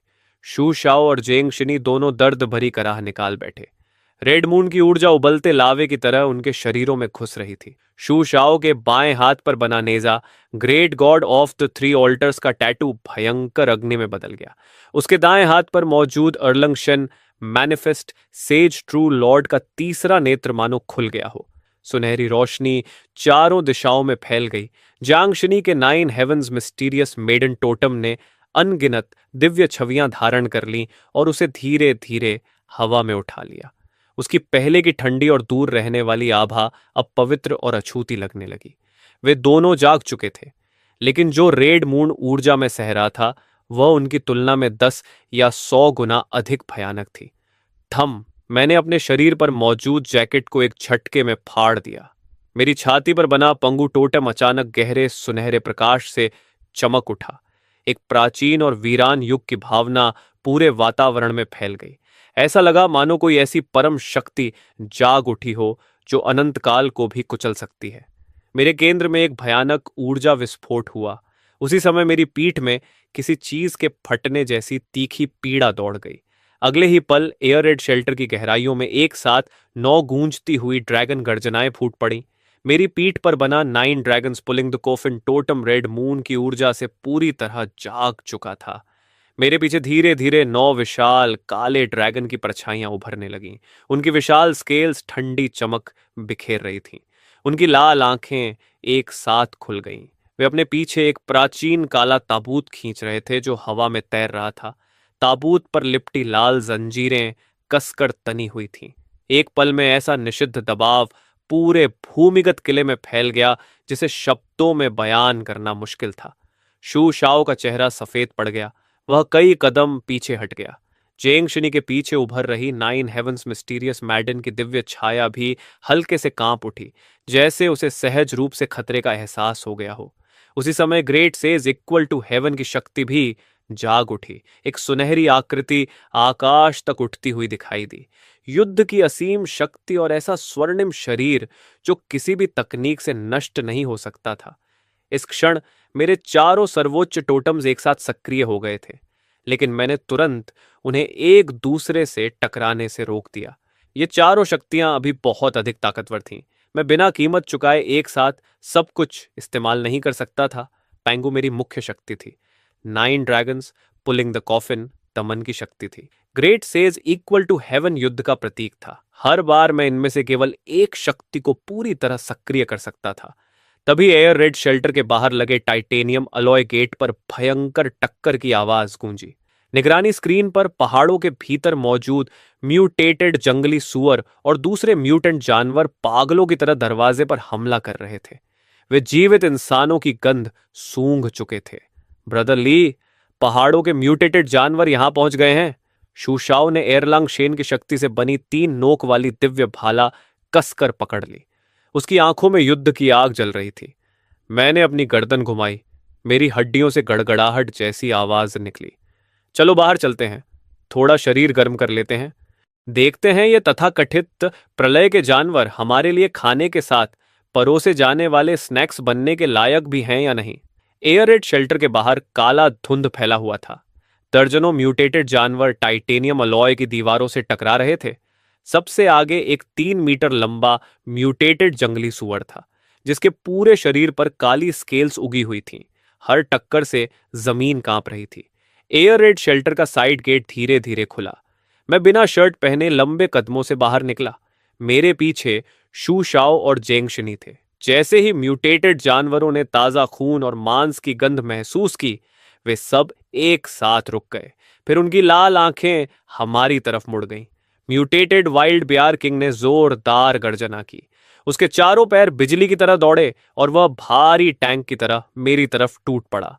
ब्रदर ली, सावधान, ये लेवल 1 पीक बीस्ट किंग है। शूशो स्वाभाविक रूप से आगे बढ़ना चाहता था, लेकिन मैंने ठंडे स्वर में सिर्फ 2 शब्द कहे, वहीं रुको। मैं अपनी जगह से हिला तक नहीं, न बचा न पीछे हटा। ठीक उसी क्षण जब उसके भाले जैसे दांत मेरी छाती को भेदने वाले थे, मैंने हरकत की। कोई शानदार तकनीक नहीं, कोई जटिल चाल नहीं। मैंने सिर्फ अपना दायां हाथ उठाया और मुट्ठी बांध ली। मेरी छाती में पंगु टोटम चमक उठा। गहरे सुनहरे प्रकाश में एक धुंधली प्राचीन दैत्याकार आकृति मेरी मुट्ठी पर आकर जमा हो गई। मैंने एक मुक्का मारा। धम! भयानक शक्ति ने हवा को चरम सीमा तक दबा दिया। एक तेज सोनिक बूम फूटा। मेरी मुट्ठी सीधे वाइल्ड बोर किंग की खोपड़ी पर पड़ी। एक भारी धमाका हुआ। भीतर तक घुस जाने वाली शक्ति ने उसकी खोपड़ी चीर दी और उसके शरीर की सारी जीवन शक्ति को एक ही झटके में नष्ट कर दिया। कई टन वजनी वह बीस्ट किंग चीखने का मौका भी नहीं पा सका। उसका विशाल शरीर मेरे पैरों के सामने कीचड़ की तरह ढह गया। एक ही मुक्के में लेवल 1 पीक बीस्ट किंग का अंत हो गया। उसी समय मेरी पीठ के पीछे फिर 9 गहरी ड्रैगन गर्जनाएं गूंज उठीं। 9 ड्रैगन्स पुलिंग द कोफिन का दिव्य रूप मेरे पीछे प्रकट हो गया। 9 काले ड्रैगनों ने धीरे धीरे अपनी आंखें खोली। उनकी लाल आंखें चमक रही थीं और वे उस प्राचीन काले ताबूत को खींचते हुए आगे बढ़ रहे थे। 9 ड्रैगन्स, इन्हें दबा दो। मेरी आवाज गूंजते ही धमाकेदार कंपन फैल गया। मेरे पीछे मौजूद काले ताबूत की छाया हल्के से कांपी। ऐसा लगा जैसे किसी अथाह खाई की गहराई से कोई निषिद्ध शक्ति जाग उठी हो। अगले ही पल पूरा जंगल उस भयानक दबाव से ढक गया। उन निम्न स्तरीय म्यूटेटेड जानवरों को विरोध करने का मौका तक नहीं मिला। वे सीधे जमीन पर दबा दिए गए। उनकी हड्डियों से लगातार चटकने की आवाजें आने लगीं, क्योंकि उनके शरीर उस दबाव का भार सह नहीं पा रहे थे। सिर्फ 10 सेकंड के भीतर हजारों म्यूटेटेड जानवर पूरी तरह खत्म हो गए। शू शाओ अवाक रह गया। ब्रोदर ली, ये तो हद से ज्यादा है। चेंग शिनी भी मेरे पीछे खड़ी थी। उसकी ठंडी आंखों में भी गहरा झटका साफ दिखाई दे रहा था। मैंने कोई जवाब नहीं दिया। मैं सीधे मरे हुए म्यूटेटेड वाइल्ड बियर किंग के पास गया और उसका सिर चीर दिया। उसके भीतर से अंगूठे जितना बड़ा, हल्की लाल चमक छोड़ता हुआ एक क्रिस्टल कोर निकला। मैंने उसे अपनी हथेली में उठा लिया। यही तो प्रलय की सबसे महत्वपूर्ण हार्ड करेंसी थी। मेरे होंठों पर हल्की मुस्कान आ गई।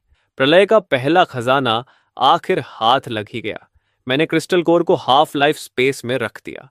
जैसे ही क्रिस्टल कोर अंदर गया, मैंने साफ महसूस किया कि हाफ लाइफ स्पेस हल्का सा कांपा। उसका विस्तार बहुत मामूली था, लेकिन वह वास्तव में थोड़ा बड़ा हो गया था। पिछले जीवन में इंसानों ने जल्दी ही पता लगा लिया था कि क्रिस्टल कोर न सिर्फ अवेकनर्स की ताकत बढ़ाते हैं, बल्कि स्पेस टोटम्स, मैजिक चेस्ट्स, हथियारों, उपकरणों और कई विशेष कार्यों को सक्रिय करने के लिए भी इस्तेमाल होते हैं।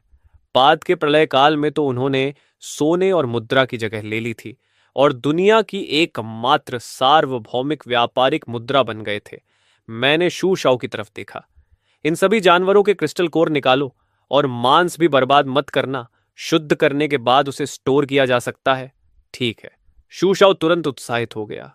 तभी पहाड़ी रास्ते की दिशा से अचानक अफरा तफरी और मदद के लिए चीखने की आवाजें आने लगीं। बचाओ, हमें बचाओ! मैंने नजर उठाई।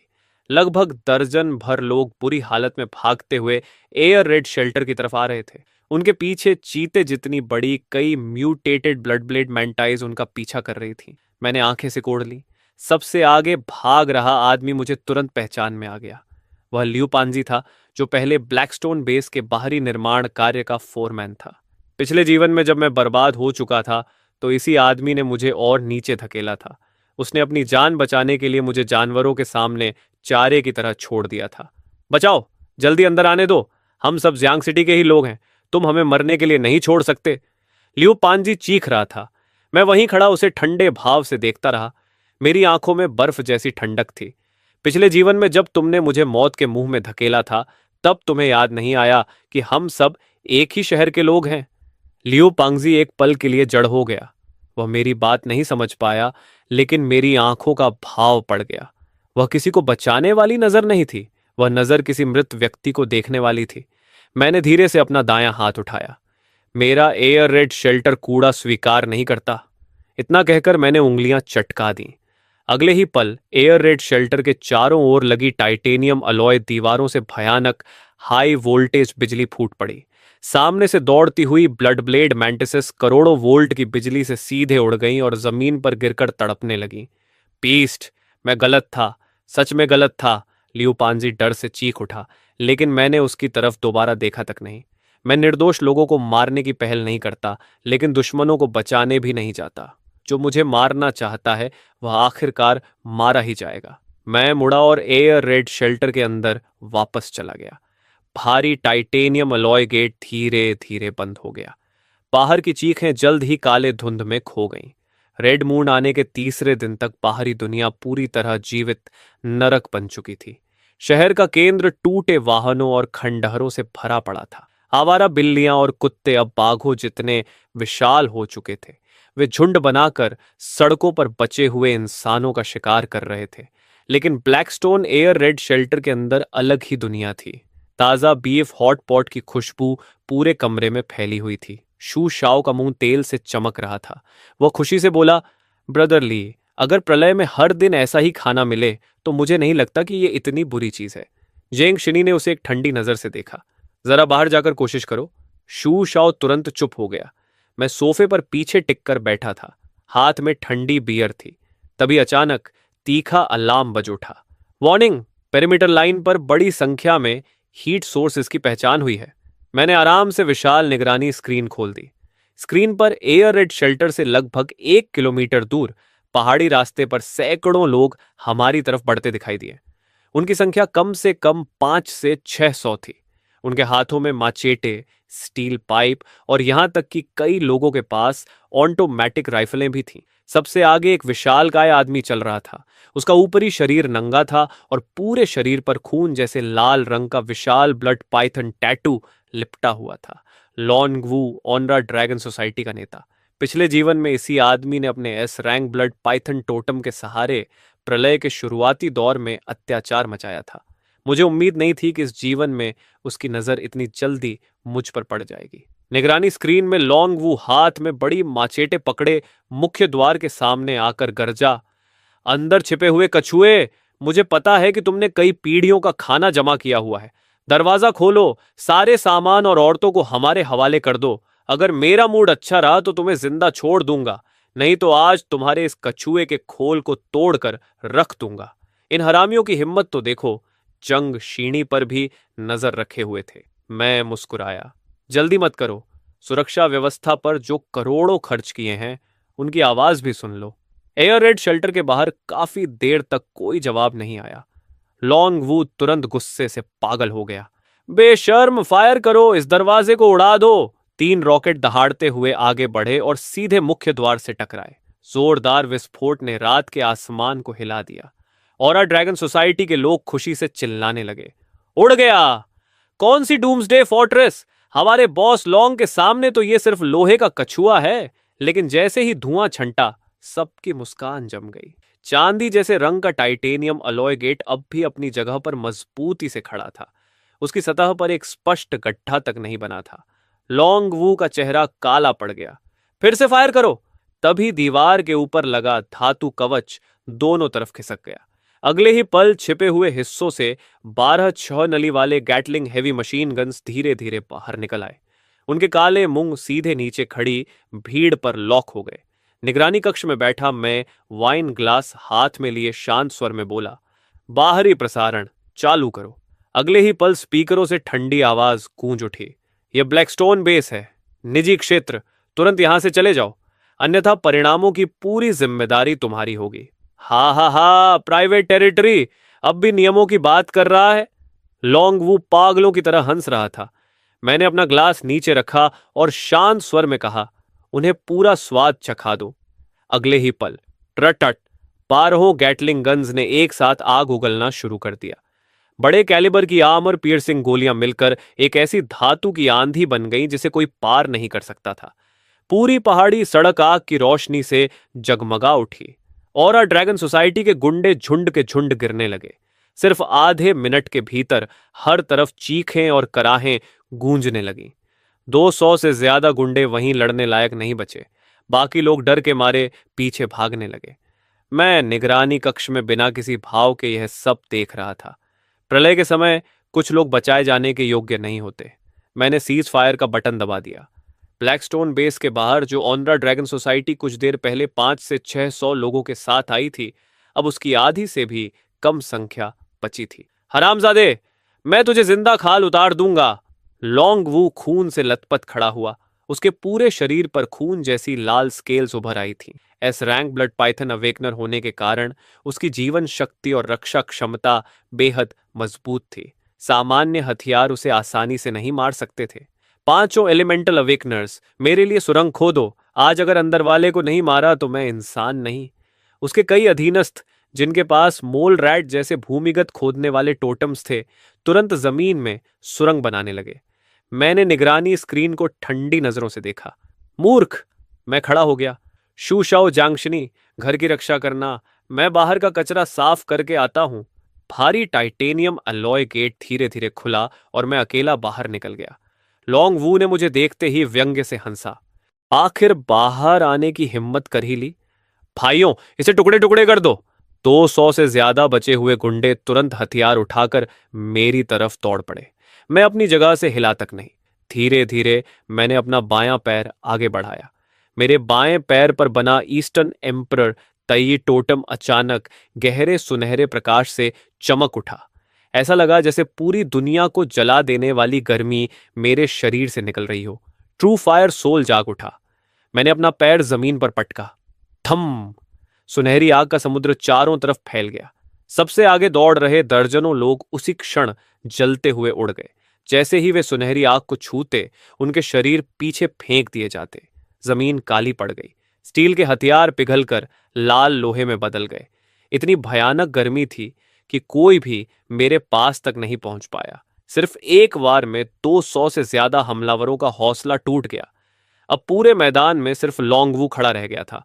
उसके पैर कांप रहे थे। वह धड़ाम से घुटनों पर गिर पड़ा। तो तुम आखिर हो क्या, कोई इंसान या राक्षस? मैं उसकी तरफ कदम दर कदम बढ़ता गया। अब डर रहा है? बहुत देर हो चुकी है। लॉन्ग वो जमीन पर घुटनों के बल बैठा मुझे करीब आते देख रहा था। उसकी मानसिक रक्षा पूरी तरह टूट चुकी थी। लेकिन अचानक उसकी आंखों में पागलपन चमका। असंभव! मैं इस रैंक अवेगनर हूं, मैं तुमसे हार नहीं सकता। उसने अपनी जीभ का सिरा काट लिया और खून की एक धार अपने सीने पर बने ब्लड पाइथन टोटम पर उगल दी। Roar roar! एक अमानवीय गर्जना के साथ उसका शरीर विकृत होने लगा। उसकी हड्डियां तेजी से फैलने लगीं, त्वचा पर मोटी स्केल्स उग आईं। कुछ ही पलों में वह 20 मीटर से भी लंबा, पानी की टंकी जितना मोटा एक भयानक ब्लड पाइथन बन चुका था। उसका टोटम पूरी तरह जाग चुका था। मैं तुम्हें निगल जाऊंगा! ब्लड पाइथन ने अपना विशाल मुंह खोला। उसका मुंह इतना बड़ा था कि एक छोटी कार को भी निगल सकता था। वह सीधे मेरी तरफ झपटा।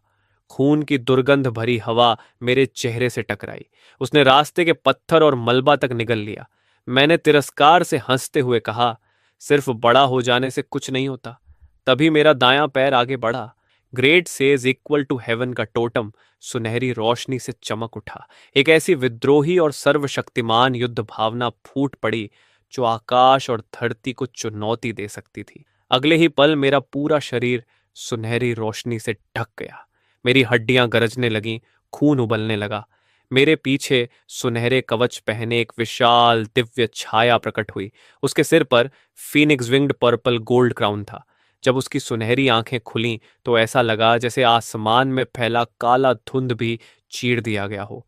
ब्लड पाइथन मुझ पर झपटा, लेकिन मैं पीछे नहीं हटा। मैं तोप के गोले की तरह आगे बढ़ा। थम! मैंने सीधे उसके जबड़े पर पैर रख दिया और उसके विशाल सिर को जबरदस्ती जमीन पर दबा दिया। ब्लड पाइथन दर्द से चीख उठा। उसका विशाल शरीर बेकाबू होकर मचलने लगा। वह मुझे झटक कर फेंकना चाहता था, लेकिन मैं उसके सिर पर ऐसे खड़ा था जैसे किसी पर्वत की चोटी पर खड़ा हूं। उसके लिए मुझे हिलाना भी असंभव था। ब्लड पाइथन गुस्से में पागल हो गया। उसकी विशाल पूंछ मेरी तरफ झपटी। रास्ते में आने वाले पेड़ और चट्टानें टूटती चली गईं। मैंने अपना दायां हाथ उठाया। मेरे पीछे मौजूद great sage equal to heaven की दिव्य छाया ने भी हाथ उठाया। शून्य में धीरे धीरे एक लंबा सुनहरा स्टाफ बनने लगा। उस पर बने प्राचीन चिन्ह चमकने लगे। जैसे ही मेरी उंगलियों ने उस सुनहरे स्टाफ को पकड़ा, एक असीम युद्ध भावना मेरे शरीर के हर हिस्से में भर गई। अब मेरी बारी है। मैंने स्टाफ को घुमाया। सुनहरे स्टाफ की विशाल छाया ब्लड पाइथन की पूंछ से टकराई। तम! हवा फट गई। शॉकवेव तूफान की तरह पूरे जंगल में फैल गई। ब्लड पाइथन की विशाल पूंछ की स्केल्स चूर चूर हो गईं और उसका पूरा शरीर हवा में उछलकर दूर जा गिरा। पहली बार उसकी आंखों में असली डर दिखाई दिया। नहीं, मैं एस रैंक ब्लड पाइथन हूं। तुम मुझे कैसे दबा सकते हो? मैं उसके ऊपर खड़ा उसे ठंडी नजरों से देख रहा था। जिसे तुम एस रैंक कहते हो, फोबिडन टोटम के सामने उसकी कोई कीमत नहीं। इतना कहकर मैंने दोनों हाथों से गोल्डन स्टाफ को कसकर पकड़ लिया और उसे सिर के ऊपर उठा लिया। मेरे पीछे मौजूद great sage equal to heaven की दिव्य छाया भी उसी क्षण तेजी से बढ़ने लगी। 30 मीटर, 40 मीटर, 50 मीटर। अंत में वह एक विशाल सुनहरी युद्ध देवता की मूर्ति बन गई। उसके पैरों के नीचे काला धुंध था। उसके सिर के ऊपर रक्तिम चांद लटका हुआ था। उसके हाथ का गोल्डन स्टाफ आकाश को थामे हुए स्तंभ जैसा दिख रहा था। उसमें पर्वतों और नदियों को चूर चूर कर देने वाली शक्ति भरी हुई थी। मैंने ब्लड पाइथन के 7वें इंच पर निशाना साधा और पूरी ताकत से स्टाफ नीचे दे मारा। थम! पूरी धरती उछल गई। जंगल कांप उठा। जमीन फटने लगी। विशाल चट्टानें आसमान में उछल गईं। ब्लड पाइथन की भयभीत चीख पूरे पर्वतों में गूंज उठी।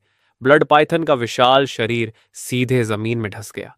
उसके 7वें इंच वाली जगह की स्केल्स इंच इंच करके फटने लगी। Great sage equal to heaven की युद्ध शक्ति उसकी हड्डियों के आर पार चली गई और उसके शरीर में बची हुई सारी जीवन शक्ति को पूरी तरह चकनाचूर कर दिया। ब्लड पाइथन की आंखें सिकुड़ गईं। उसका विशाल शरीर कुछ बार कांपा, फिर पूरी तरह निश्चल हो गया। उसे एक वार की बची हुई शक्ति ने पूरे पहाड़ पर फैले काले धुंध को भी जबरदस्ती पीछे धकेल दिया। मैंने धीरे से गोल्डन स्टाफ को हटा लिया। मेरे पीछे मौजूद great sage equal to heaven की विशाल छाया भी धीरे धीरे गायब हो गई। केवल मेरे दाएं पैर पर बना टोटम हल्की सुनहरी चमक छोड़ रहा था। एक एस रैंक अवेकनर का अंत सिर्फ एक वार में हो गया था। मैं ब्लड पाइथन के सिर तक गया और उसे चीर दिया। उसके भीतर से एक गहरे लाल प्रकाश से चमकता हुआ क्रिस्टल कोर निकला। मैंने उसे अपनी हथेली में उठा लिया। बुरा नहीं है। एस क्लास टोटम से बना क्रिस्टल कोर कम से कम इस्तेमाल करने लायक तो था। मैंने उसे हाफ लाइफ स्पेस में रख दिया, फिर मुड़कर एयर रेड शेल्टर की ओर चल पड़ा। मेरे पीछे जमीन पर हर तरफ टूटी हुई लाशें और पराजित दुश्मन बिखरे पड़े थे। अब कोई भी मेरी तरफ देखने की हिम्मत नहीं कर रहा था। इस युद्ध में मैंने सैकड़ों क्रिस्टल कोर्स इकट्ठे किए थे। उनमें से ज्यादातर निम्न स्तर के थे, लेकिन उनकी संख्या बहुत बड़ी थी। जब इतनी बड़ी मात्रा में crystal core energy half life space में समाई, तो मैंने साफ महसूस किया कि उसका क्षेत्रफल लगातार बढ़ रहा है। मेरे शरीर के भीतर मौजूद प्राइमोर्डियल पावर भी पहले से कहीं ज्यादा गहरी और मजबूत हो गई थी। लेकिन सबसे ज्यादा हैरानी की बात कुछ और थी। जैसे जैसे मेरी शक्ति बढ़ रही थी, मेरी पीठ पर बना 9 dragons pulling the coffin totem भी और अधिक वास्तविक होता जा रहा था। उस प्राचीन काले ताबूत पर बंधी 9 गहरी लाल जंजीरों में से पहली जंजीर पर हल्की ढील दिखाई देने लगी थी। मैंने आंखें बंद की और 9 ड्रैगन्स पुलिंग द कोफिन से आती हुई धुंधली जानकारी को महसूस किया। यह टोटम केवल दमन करने की शक्ति नहीं था, इसकी असली और सबसे भयावह क्षमता थी डिवावर। बीस्ट क्रिस्टल कोर को निगलना, दुश्मनों के टोटम फ्रैगमेंट्स को निगलना और हर उस ऊर्जा को निगलना जिसे बदला जा सके, फिर उस शक्ति को वापस मेरे शरीर और हाफ लाइफ स्पेस में भेज देना। इस क्षमता का नाम था हिडन अबिस डिवावर। लेकिन अभी पहली जंजीर पूरी तरह नहीं खुली थी। अगर मुझे हिडन अबिस डिवावर को सच में खोलना था, तो मुझे और भी उच्च स्तर के क्रिस्टल कोर्स की जरूरत थी। कम से कम लेवल 5 बीस्ट किंग का क्रिस्टल कोर। मैंने आंखें खोली। मेरे होंठों पर हल्की मुस्कान उभर आई। पिछले जीवन में रेड मून के गिरने के कुछ समय बाद ईस्ट सी की दिशा में लेवल 5 बीस्ट किंग प्रकट हुआ था। उसका नाम था फुहाई बीस्ट किंग। उस राक्षस ने लगभग पूरे जियांग सिटी को नष्ट कर दिया था। इस बार उसका क्रिस्टल कोर मेरा होगा। मैं संतुष्ट होकर एयर रेड शेल्टर के अंदर लौट आया। भारी मुख्य द्वार धीरे धीरे बंद हो गया और बाहर की हत्या और अराजकता को पूरी तरह काट दिया। शू शाओ तुरंत मेरी तरफ दौड़ आया। उसकी आंखें उत्साह से चमक रही थीं। ब्रदर ली, तुम तो सच में हद से ज्यादा ताकतवर हो। चेंगशनी भी पास खड़ी थी। उसकी खूबसूरत आंखों में चमक थी। उसने धीरे से कहा, तुमने बहुत मेहनत की है। हॉट पॉट अभी भी गर्म था। मैंने हाथ पोंछे, वापस सोफे पर बैठा और गोमांस का एक टुकड़ा उठाकर मुंह में डाल लिया। उसी समय क्योटो के 500 मीटर गहरे भूमिगत हाईएस्ट मिलिट्री कमांड सेंटर में माहौल बेहद भारी था। रिपोर्ट, ईस्टर्न थिएटर की तीसरी रक्षा रेखा टूट चुकी है। रिपोर्ट, 3 लेवल 4 एक्सोटिक बीस्ट्स ने रक्षा घेरा तोड़ दिया है। रिपोर्ट, दक्षिणी तट पर असामान्य सुनामी दिखाई दी है। गहरे समुद्र के बीस्ट लैंडफॉल की आशंका है। रिपोर्ट, लेवल 3 से ऊपर के बीस्ट्स पर फायर आर्म्स की प्रभावशीलता तेजी से घट रही है। हमारी अवेकनर फोर्सेस को भारी नुकसान हुआ है। एक के बाद एक बुरी खबरें भारी हथौड़े की तरह सबके दिलों पर गिर रही थीं। विशाल इलेक्ट्रॉनिक सेंटर टेबल के सामने खड़ा व्यक्ति दर्द से आंखें बंद किए हुए था। वह ड्रैगन नेशन की सेना का सर्वोच्च कमांडर लॉन्ग शुआई था।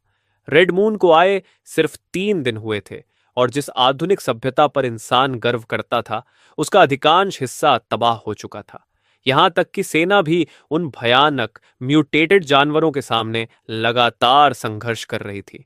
ऐसा लग रहा था जैसे मानवता सचमुच विनाश की ओर बढ़ रही हो। तभी इंटेलिजेंस मॉनिटरिंग विभाग का एक अधिकारी अचानक खड़ा हो गया।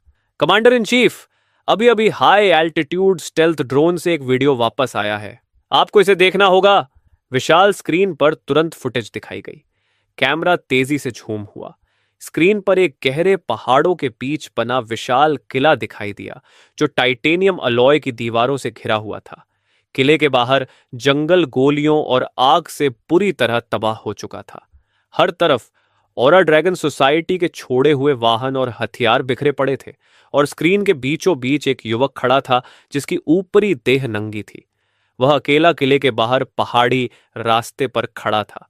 उसके सामने 20 मीटर से भी लंबा पानी की टंकी जितना मोटा एक भयानक ब्लड पाइथन खड़ा था।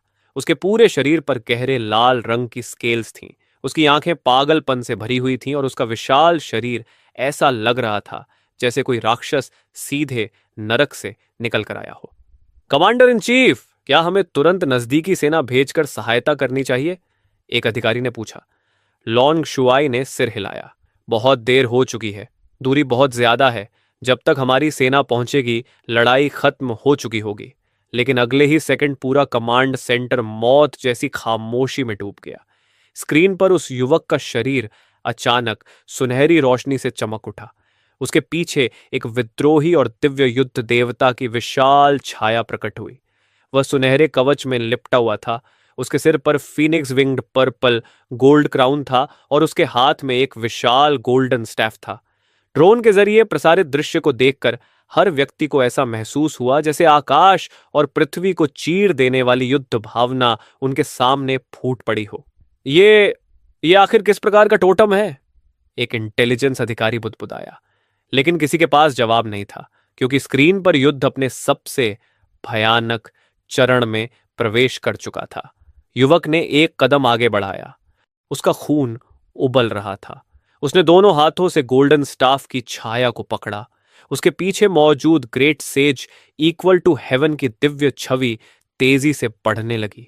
10 मीटर, 30 मीटर, 50 मीटर और आखिरकार वह एक पहाड़ जितनी विशाल दार्मा फॉर्म में बदल गई। अगले ही पल वह गोल्डन स्टाफ पूरी ताकत से ब्लड पाइथॉन के 7वें इंच पर दे मारा गया। थमम!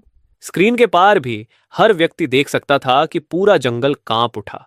धरती फट गई, चट्टानें आसमान में उछल गईं और वह एस क्लास ब्लड पाइथन, जिसकी रक्षा को भारी सैन्य हथियार भी शायद न तोड़ पाते, एक ही वार में जमीन पर पटक दिया गया। ब्लड पाइथन का विशाल शरीर बुरी तरह कांपा और फिर पूरी तरह निश्चल हो गया। पूरा कमांड सेंटर सन्नाटे में डूब गया। कई सेकंड बीत गए, तभी किसी ने मुश्किल से निगलते हुए कहा, एक एस क्लास बीस्ट अवतार को दबा दिया गया। दूसरे अधिकारी की आवाज कांप रही थी। यह कैसे संभव है? वह आखिर किस स्तर का अवेकनर है? इंटेलिजेंस अधिकारी तुरंत रिपोर्ट पढ़ने लगा। लक्ष्य की पहचान हो चुकी है। चिनली, उम्र 22 वर्ष, पहले जेंग सिटी के चिन ग्रुप का उत्तराधिकारी था। रेड मून आने से 20 दिन पहले उसने अचानक अपनी सारी संपत्ति बेच दी। जेंग सिटी के बाहरी इलाके में स्थित ब्लैकस्टोन बेस खरीदा और बड़ी मात्रा में संसाधन जमा किए। उसी समय वह अपने 2 साथियों को हॉन्टेड मैंशन टैटू पार्लर ले गया, जहां लगातार 7 दिनों तक बड़े पैमाने पर टैटू बनवाए गए। रेड मून आने से 1 दिन पहले वह आधिकारिक रूप से ब्लैकस्टोन बेस में चला गया। पूरा कमांड सेंटर फिर खामोश हो गया। हर किसी को एक ही बात समझ में आ गई थी। चिनली नाम का यह युवक मानो पहले से जानता था कि प्रलय आने वाला है। अधिकारी ने आगे कहा, हम उसके दोनों साथियों की जानकारी भी निकाल रहे हैं। सुझाव है कि चिन ली को हाईएस्ट लेवल स्ट्रेटेजिक टारगेट के रूप में सूचीबद्ध किया जाए। जियांग सिटी में विशेष एजेंट भेजे जाएं और स्थिति की निगरानी की जाए। अगली सुबह मैं एयर रेड शेल्टर के गर्म पानी वाले पूल में आंखें बंद किए आराम कर रहा था। पिछले कुछ दिनों में क्रिस्टल कोर से मिली विशाल ऊर्जा मेरे शरीर में लगातार समा रही थी। तभी अचानक तेज अलार्म फिर बज उठा और शांति टूट गई। शू शाओ तेजी से पूल के किनारे आया और मुझे निगरानी टैबलेट थमा दिया। ब्रदर ली, इस बार फिर कोई आया है। मैंने टैबलेट उठाकर देखा। इस बार लोग ज्यादा नहीं थे, सिर्फ कुछ दर्जन। लेकिन सामने खड़ा आदमी एक पुराना परिचित था। मेरी आंखों में ठंडी मुस्कान उभरी। निगरानी स्क्रीन में दर्जनों फटेहाल लोग दिखाई दे रहे थे। उनके हाथों में साधारण हथियार थे और वे पहाड़ी रास्ते से एयर रेड शेल्टर की ओर बढ़ रहे थे। सबसे आगे चल रहा आदमी गंदा, थका हुआ और मौत के मुंह से निकला हुआ लग रहा था, लेकिन मैं उसे एक नजर में पहचान गया। जियांग सिटी के सबसे अमीर आदमी का बेटा, मेरा पुराना दुश्मन शू रुई। रेड मून वाली रात वह अपने विला में लाइव स्ट्रीम करते हुए डर के मारे कांप रहा था। बाद में उसी म्यूटेटेड टेडी डॉग और फिर 3 हेडेड हेलहॉन्ड के आतंक के बीच किसी तरह जीवित बच गया था। पिछले कुछ दिनों में शहर का केंद्र पूरी तरह राक्षसों का इलाका बन चुका था। उसका पहाड़ी विला भी नष्ट हो चुका था। दर्जनों बॉडीगार्ड्स को चारे की तरह इस्तेमाल करके वह किसी तरह भाग निकला था। उसे अच्छी तरह पता था कि पूरे जियांग सिटी में अगर कोई सचमुच सुरक्षित जगह है तो वह मेरा ब्लैकस्टोन बेस ही है। इसलिए वह एक पागल कुत्ते की तरह यहां चला आया था। चिनली, मुझे पता है कि तुम अंदर हो। शू रुई मुख्य द्वार से लगभग 50 मीटर दूर खड़ा कैमरे की ओर उंगली दिखाकर चीख रहा था। क्या तुम्हें लगता है कि इस कछुए के खोल में छिपकर सुरक्षित रहोगे? मैं हेल हाउंड की शक्ति जागृत कर चुका हूं। अब मैं भी शक्तिशाली हूं। कल मैं इस दरवाजे को तोड़ दूंगा, तुम्हारे सारे संसाधन छीन लूंगा। स्क्रीन पर उसे और उसके साथ आए लोगों को देखकर मैं धीरे धीरे पूल से बाहर निकला। एक साधारण आई ग्रेड टोटम जागते ही उसका दिमाग आसमान पर पहुंच गया था। शूशाओ बोला, ब्रोदरली, मैं निपटाता हूं। मैंने सिर हिलाया। नहीं, पिछले जीवन का हिसाब मैं खुद चुकाऊंगा। मैंने तौलिया उठाकर शरीर सुखाया। दरवाजा खोलो। भारी टाइटेनियम अलॉय गेट धीरे धीरे खुल गया। मैं अकेला बाहर निकल आया। शुरुई की आंखें चमक उठीं। चिन्नली, आखिर बाहर आने की हिम्मत कर ही ली? मैंने उसके पीछे खड़े लोगों पर एक नजर डाली। उनमें से ज्यादातर डर से कांप रहे थे। मेरे चेहरे पर तिरस्कार साफ दिखाई दे रहा था। बस, इन सड़ी हुई मछलियों और झींगों के सहारे तुम मेरे संसाधन लूटने आए हो? शुरोई हंसा। मेरे लिए ये लोग काफी हैं, लेकिन चिनली, देखो मैं तुम्हारे लिए किसे लाया हूं। भीड़ धीरे धीरे दोनों तरफ हट गई। काले धुंध के भीतर से एक सुंदर आकृति धीरे धीरे बाहर आई। उसने खून से सना लाल रंग का कपड़ा पहन रखा था। उसकी त्वचा बर्फ जैसी सफेद थी। उसके चेहरे की खूबसूरती अब भी वैसी ही थी, लेकिन उसकी आंखों में अजीब लाल चमक थी। उसकी कमर पर बना रेड स्पाइडर लिली टोटम धीरे धीरे खिल रहा था। उसके पीछे अर्धपारदर्शी लाल पंखुड़ियां तैर रही थीं। हवा में फूलों की खुशबू फैल गई। वह आकर्षक थी, लेकिन उसे सूंघ कर सिर की त्वचा तक सुन्न हो जाती थी। श्याओ युचिंग, वह सचमुच बच गई थी। सिर्फ बची ही नहीं, बल्कि जाग भी चुकी थी। उसका टोटम था येलो स्प्रिंग्स अदर शोर फ्लावर। आसपास खड़े कई गुंडों की आंखें धुंधली होने लगीं। कुछ तो घुटनों के बल बैठकर उसकी तरफ रेंगने लगे, जैसे उनकी आत्मा छिन गई हो। श्याओ युचिंग ने धीरे से अपना हाथ उठाया। उसकी उंगलियों से खून जैसी लाल फूलों की बेल निकली और एक गुंडे की गर्दन से लिपट गई। लेकिन वह आदमी संघर्ष नहीं कर रहा था। उल्टा उसके चेहरे पर मोहित होने वाली मुस्कान थी। अगले ही पल उसका चेहरा तेजी से सफेद पड़ गया। ऐसा लगा जैसे उसकी सारी जीवन शक्ति खींच ली गई हो। उसकी छाती से एक रेड स्पाइडर लिली खिल उठी। श्याओ युचिंग ने संतुष्टि से आंखें बंद की। उसके पीले चेहरे पर फिर हल्की लाली लौट आई। चिन्नली, तुमने सोचा भी नहीं होगा, है ना? शोरुई उसके पीछे खड़ा ठंडी मुस्कान के साथ बोला। अब श्याओ यूचिंग भी जाग चुकी है। वह साइकिक टाइप अवेकनर है। उसकी स्पाइडर लिली फ्रेग्रेंस एक दर्जन अवेकनर्स तक को नियंत्रित कर सकती है। मैं देखना चाहता हूं, जिस लड़की को तुम कभी पसंद करते थे, उसके खिलाफ तुम क्या करोगे? श्याओ यूचिंग हल्के से हंस पड़ी। चिनली, वह धीरे धीरे मेरी तरफ बढ़ने लगी। उसके हर कदम के नीचे एक रेड स्पाइडर लिली खिल रही थी। हवा में फूलों की खुशबू और घनी होती जा रही थी। अगले ही पल मेरे सामने का संसार बदल गया। काला धुंध गायब हो गया। मैं अपने पिछले जीवन में लौट आया। ब्लड मून आकाश में लटका था। चारों तरफ राक्षसों की लहरें थीं। मैं खून से लथपथ खंडहरों में पड़ा था। एक म्यूटेटेड 3 हेडेड डॉग मेरी ओर बढ़ रहा था। श्याओ यूचिंग मेरे पास घुटनों के बल बैठी रो रही थी। चिनली, मैं गलत थी। मुझे तुम्हें नहीं छोड़ना चाहिए था। मुझे शू रुई पर भरोसा नहीं करना चाहिए था। अगर सब दोबारा हो सके तो मैं जरूर तुम्हारे साथ रहूंगी। उसने हाथ बढ़ाकर मेरा चेहरा छूना चाहा। उसकी आवाज कोमल थी और दिल तोड़ देने वाली यादों से भरी हुई थी। मुझे माफ कर दो। मैं चुपचाप उसे देखता रहा, फिर अचानक हंस पड़ा। तुम्हारा भ्रम बहुत नकली है। श्याओ युचिंग का रोता हुआ चेहरा एक पल के लिए जम गया। मैंने एक कदम आगे बढ़ाया। मेरी पीठ के पीछे 9 ड्रैगन्स पुलिंग कोफिन की छाया अचानक प्रकट हो गई। 9 काले ड्रैगनों ने एक साथ अपनी लाल आंखें खोल दी। वह प्राचीन काला ताबूत मेरे पीछे तैरने लगा। ताबूत पर बंधी लाल जंजीरें हल्के हल्के कांपने लगीं। एक विशाल और निषिद्ध दबाव आसमान से उतर आया। अगले ही पल श्याओ यूचिंग द्वारा रचा गया भ्रम, खंडहर, ब्लड मून, रोने की आवाजें, सब कुछ आईने की तरह टूटने लगा। टुकड़ा टुकड़ा होकर वह पूरा संसार मेरी आंखों के सामने बिखर गया। वास्तविकता वापस लौट आई। श्याओ यूचिंग का चेहरा पल भर में सफेद पड़ गया। वह लड़खड़ाकर एक कदम पीछे हट गई। उसके होंठों के कोने से खून की एक पतली धारा बह निकली। उसके पीछे मौजूद रेड स्पाइडर लिली की विशाल छाया बुरी तरह कांपने लगी। फूल एक एक करके मुरझाने लगे। असंभव। उसने मुझे अविश्वास से देखा। ऐसा नहीं हो सकता। मेरी येलो स्प्रिंग्स फ्लावर फ्रेग्रेंस लोगों के दिलों की सबसे गहरी चाहत और जुनून को जगा सकती है। तुम पर इसका कोई असर कैसे नहीं हुआ? मैंने उसकी तरफ देखते हुए शांत स्वर में कहा। जुनून? तुम खुद को मेरा जुनून समझने के लायक भी नहीं हो। श्याओ युचिंग का चेहरा पूरी तरह रंगहीन हो गया। ये शब्द किसी भी हमले से ज्यादा क्रूर थे। उसने अपने होंठ काट लिए। उसकी आंखों में घबराहट उभर आई। नहीं चिनली, तुम मुझे पहले पसंद करते थे।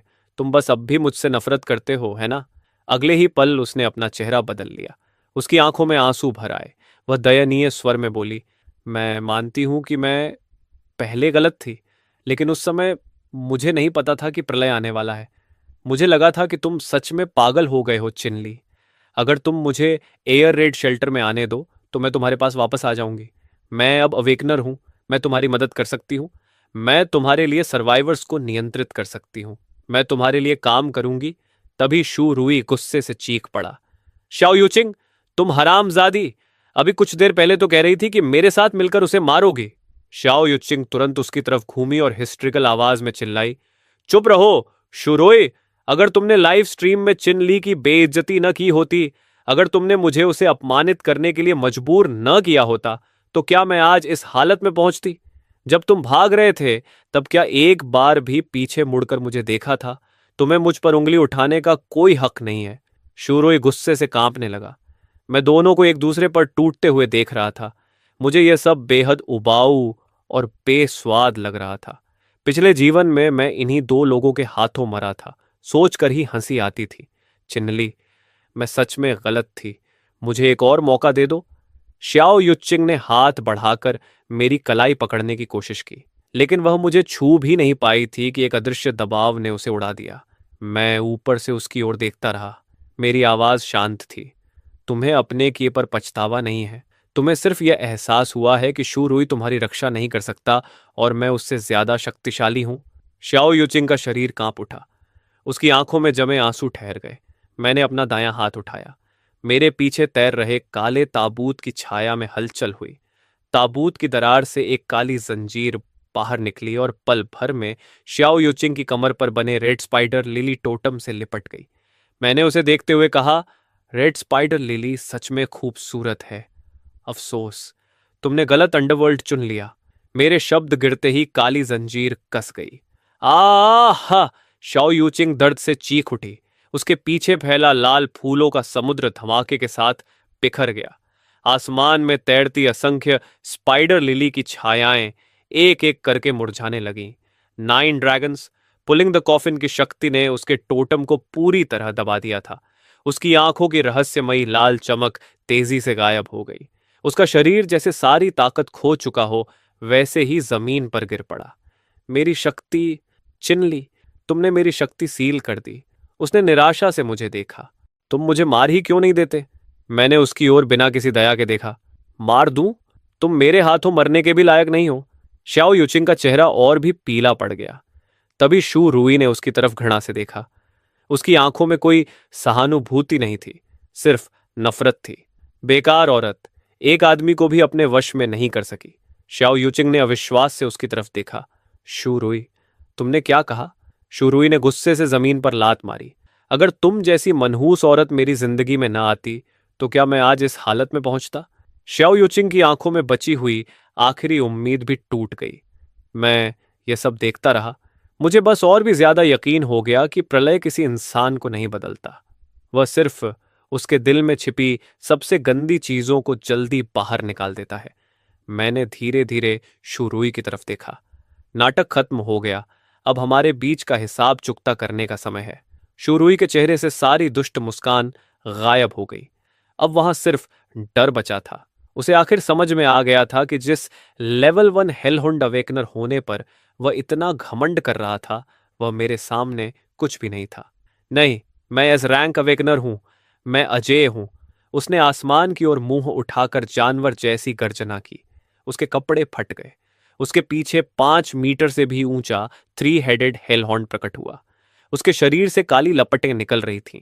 साथ ही शुरुई का शरीर भी फूलने लगा। उसकी मांसपेशियां उभर आईं। दोनों हाथ नुकीले पंजों में बदल गए। वह गंधक जैसी बदबू फैलाते हुए मेरी तरफ झपटा। मर जाओ! थ्री हेडेड हेलहॉन्ड के तीनों सिरों ने एक साथ मुंह खोला और भयानक काली आग उगल दी। लेकिन उस हमले को देखकर मुझे बचने की जरूरत भी महसूस नहीं हुई। मेरे लिए वह किसी आवारा कुत्ते से ज्यादा खतरनाक नहीं था। मैंने गहरी सांस ली। मेरे शरीर में प्राइमोर्डियल पावर और विशाल रक्त ऊर्जा उफनती नदी की तरह बहने लगी। मैंने किसी भी दार्मा टोटम को सक्रिय नहीं किया, सिर्फ अपने शरीर की शुद्ध ताकत का इस्तेमाल किया। मेरा दायां मुक्का पीछे गया और अगले ही पल तोप के गोले की तरह आगे निकला। थम! मेरी मुट्ठी से निकली हवा ने काली आग को चीरकर अलग कर दिया। मेरा मुक्का सीधे शुरुई के गर्वित पंजे से टकराया। हड्डियां टूटने की आवाज इतनी तेज थी कि सुनकर दांत तक दर्द करने लगे। उसका पूरा दायां हाथ उसी क्षण टूट गया। लेकिन हमला यहीं नहीं रुका। मेरी शक्ति सीधे उसकी छाती में घुसी।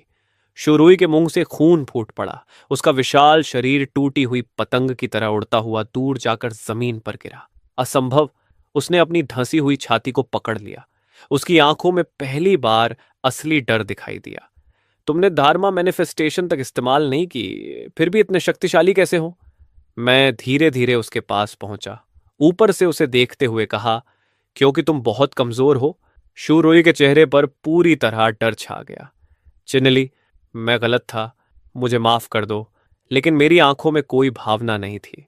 पिछले जीवन में तुमने मुझे बीस टाइड में धक्का दिया था। इस जीवन में मैं तुम्हें वैसी मौत नहीं दूंगा।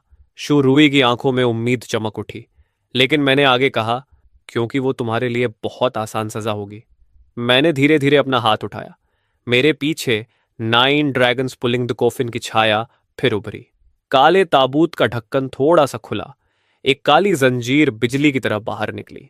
अगले ही पल शूरुई के पीछे मौजूद थ्री हेडेड हेलहाउंड को जकड़ लिया गया।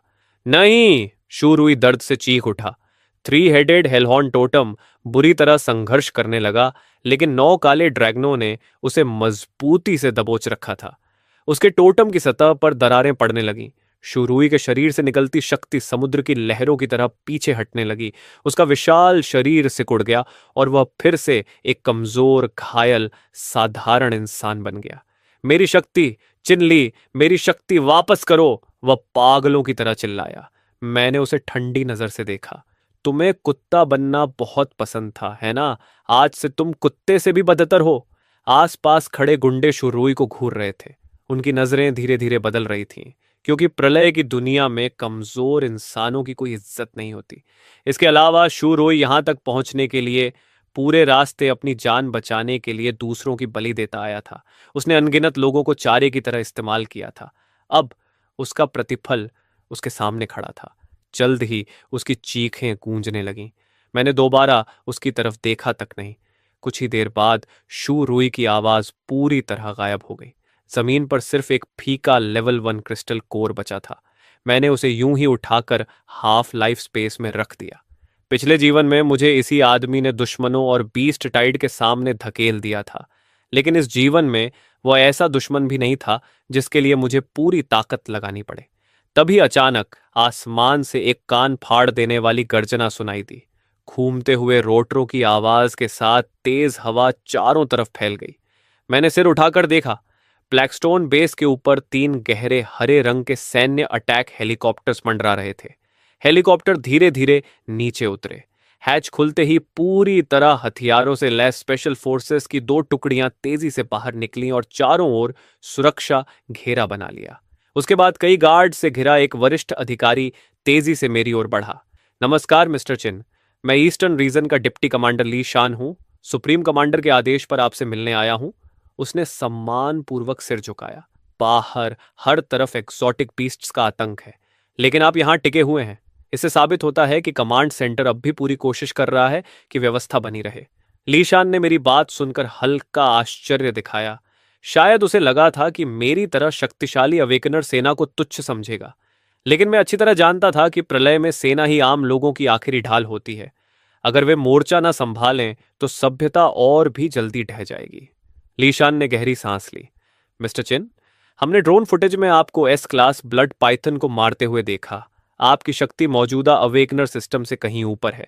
सुप्रीम कमांडर चाहते हैं कि हम आपके साथ highest level war time cooperation स्थापित करें। यह न तो जबरन भर्ती है और न ही हम ब्लैकस्टोन बेस मांग रहे हैं। हम सिर्फ ये उम्मीद करते हैं कि जब ड्रैगन किंगडम पर बड़ी आपदा आए तो आप अपनी क्षमता के अनुसार सहायता करेंगे। मैंने सिर हिलाया। कोई समस्या नहीं, लेकिन मैं स्वतंत्र रूप से काम करने का आदी हूं। मैं पारंपरिक कमांड सिस्टम में फिट नहीं बैठता। ब्लैकस्टोन बेस को इंडिपेंडेंट कून ऑपरेशन बेस माना जा सकता है। आपकी सेना व्यवस्था बनाए रखेगी, सर्वाइवर्स को निकालेगी और रक्षा रेखाएं बनाएगी। मैं इंटेलिजेंस दूंगा और जरूरत पड़ने पर हाई लेवल एक्सोटिक बीस्ट्स का शिकार करूंगा। दोनों पक्ष रिसोर्सेज और इंटेलिजेंस साझा करेंगे। यही सबसे प्रभावी तरीका है। लीशान की आंखें चमक उठीं। मैं आपकी बात सुप्रीम कमांडर तक पहुंचाऊंगा। फिर मैंने कहा, जब हम सहयोग की बात कर ही रहे हैं तो पहले मैं आपको एक महत्वपूर्ण सूचना देता हूं। 3 दिन बाद रात 2 बजे ईस्ट सी में पहली large scale marine beast tide आएगी। एक लेवल 5 एंशियंट सी ड्रैगन 100 से ज्यादा सी बीस्ट्स का नेतृत्व करते हुए जियांग सिटी पर हमला करेगा। अगर पहले से हैवी फायर पावर तैनात नहीं की गई तो जियांग सिटी और पूरा ईस्टर्न रीजन भारी नुकसान झेलेगा। लीशान का चेहरा तुरंत बदल गया। ठंडा पसीना उसकी पीठ तक बह गया। उसने मेरी आंखों में झूठ तलाशने की कोशिश की, लेकिन वहां सिर्फ शांति थी। मिस्टर चिन, क्या यह जानकारी भरोसेमंद है? मैंने शांत स्वर में कहा। मैं 30 लाख लोगों की जान के साथ मजाक नहीं करूंगा। लीशान ने तुरंत निर्णय ले लिया। मैं अभी सुप्रीम कमांडर को रिपोर्ट करता हूं। ईस्टर्न रीजन की सभी ताकतों को रक्षा के लिए तैयार किया जाएगा। मैंने आगे कहा, इसके अलावा मुझे कुछ भारी सैन्य उपकरण चाहिए। High precision machine tools, special alloy materials, worship level defence components, fully automatic close in defence artillery systems और इंडिविजुअल क्लाउड बॉम्ब्स। मैं इन्हें मुफ्त में नहीं मांग रहा। बदले में मैं आपको भविष्य के हाई लेवल बीस्ट टाइड्स और म्यूटेशंस की इंटेलिजेंस दूंगा। लीशान ने सिर हिलाया। ये स्ट्रैटेजिक मटेरियल्स हैं। मुझे लॉन्ग शुआई की मंजूरी चाहिए होगी, लेकिन व्यक्तिगत रूप से मुझे लगता है कि यह सौदा फायदेमंद है। मिस्टर चिन, सहयोग के लिए धन्यवाद। मैंने कहा, सेना मानवता की आखिरी सीमा संभालेगी और जिन राक्षसों को आप नहीं रोक सकते उन्हें मैं संभालूंगा। हर कोई अपना काम करेगा। ली शान जल्दी जल्दी लौट गया। उसे जाते हुए देखकर मेरी आंखें थोड़ी गहरी हो गईं। लेवल 5 एंशंट सी ड्रैगन ही वह चाबी था जिससे 9 ड्रैगन्स पुलिंग द कॉफिन की पहली जंजीर खुल सकती थी। फुहाई एंशियंट ड्रैगन का क्रिस्टल कोर मुझे हर हाल में चाहिए था।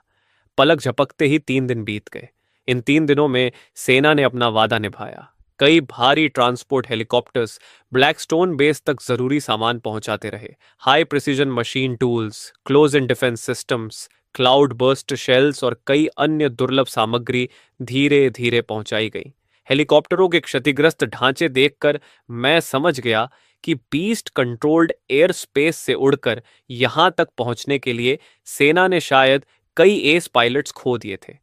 बाकी स्ट्रेटेजिक सप्लाईज बाद में अलग अलग खेपों में आने वाली थी। मैंने कोई जल्दबाजी नहीं दिखाई। अभी बाहर हर जगह युद्ध चल रहा था। पहली खेप का पहुंचना ही सेना की ईमानदारी साबित करने के लिए काफी था। मैंने सारा सामान हाफ लाइफ स्पेस में रख दिया। ब्लैकस्टोन बेस की रक्षा क्षमता एक बार फिर कई स्तर ऊपर पहुंच गई। चौथे दिन रात 2 बजे मैं मॉनिटरिंग रूम की बड़ी लेदर चेयर पर बैठा था। हाथ में गर्म ब्लैक कॉफी थी।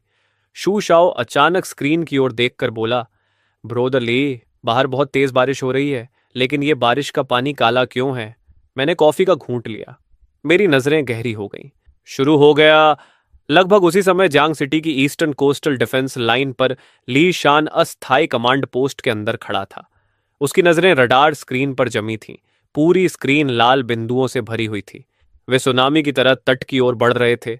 उसके चेहरे पर ठंडा पसीना बहने लगा।